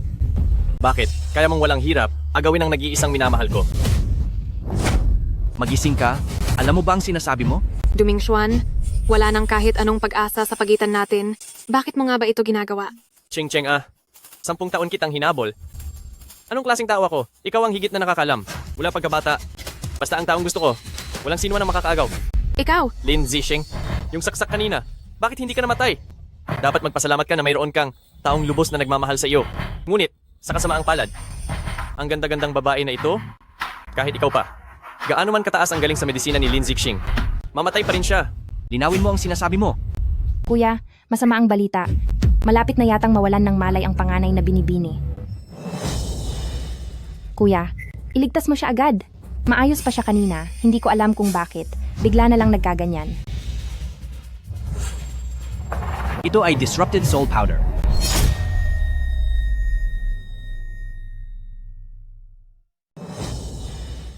Kuya, iligtas mo siya. Kanina lang ayos pa siya. Hindi ko alam kung anong nangyari. Bigla na lang siyang nagkaganyan. Iyan ang soul-severing poison. Lin Zixing, kaya mo pala.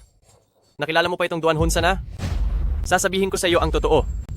Ang kutsilyong ito ay pinahiran ko ng Duan Hunsan sa loob ng kalahating insenso. Magiging tuyong buto siya. Hahaha. Kuya, ano ang Duan Hunsan? Ang Duan Hunsan, ang pinuno ng lahat ng lason. Ito ang pinakamabangis na lason sa mundo. Ha? Ang nalason, tiyak na mamamatay. Ano? Hahaha. Lin Zixing, dahil nakilala mo ang Duan Hunsan na ito, siguro alam mo rin, ngayon ay ang God of Medicine lang ang makakapagpagaling. Pero kung gagamitin mo ang kutsilyong ito para magpakamatay sa harap ko, maibibigay ko ang huling antidote sa mundong ito sa iyo. Bibilang lang ako hanggang 3 ah. 3. Ayos na. Gumaling na ang lahat ng sugat ng dalaga. Kuya, ikaw nga talaga ang God of Medicine. Sabi ko na nga ba kaya mo? Ikaw ang God of Medicine?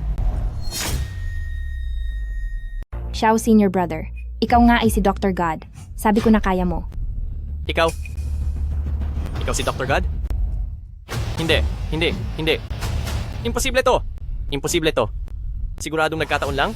Nagkataon lang. Si Xiao Senior Brother talaga si Dr. God. Ikaw lang ang ayaw. Maniwala. Ako. Ikaw pala si Dr. God. Kaya pala ang daming gustong kaibiganin ka. Mr. Du, ano pa ang gusto mong sabihin ngayon? Hindi ko inakala sa klase. Ang dating mahina, ngayon ay naging Dr. God. Hahaha. Ako pala ang isang palakas sa balon. Bitawan niyo ako. Dalhin siya. Papatayin din kita balang araw. Bahala ka sa buhay mo. Walang awa ka. Kaya mo bang tawagin si Dr. God? Umalis ka na. Papatayin kita. Bakit ka ba ang tanga? Bakit ka sumugod para saluhin ang saksak? Hindi ka naman nasugatan, di ba? Huwag ka na munang magsalita. Bilisan natin at pumunta sa ospital para magpatingin kung may malubha.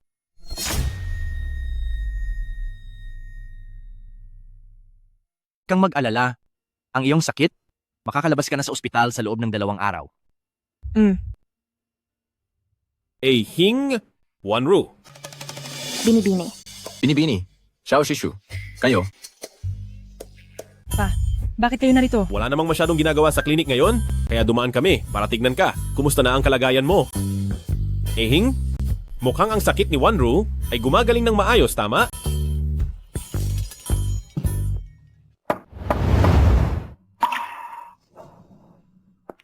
Dumating na si Ching Cheng. Talagang salamat sa iyo sa nakaraang 2 araw sa pag-aalaga kay Wanru. Sa totoo lang, narito ako ngayon para mag-propose kay Lindsay Hang. Para mag-propose. Magpo-propose? Magpo-propose? Paumanhin, mag-usap muna kayo. Magpapainit lang ako ng tubig. Papainit lang ako ng tubig.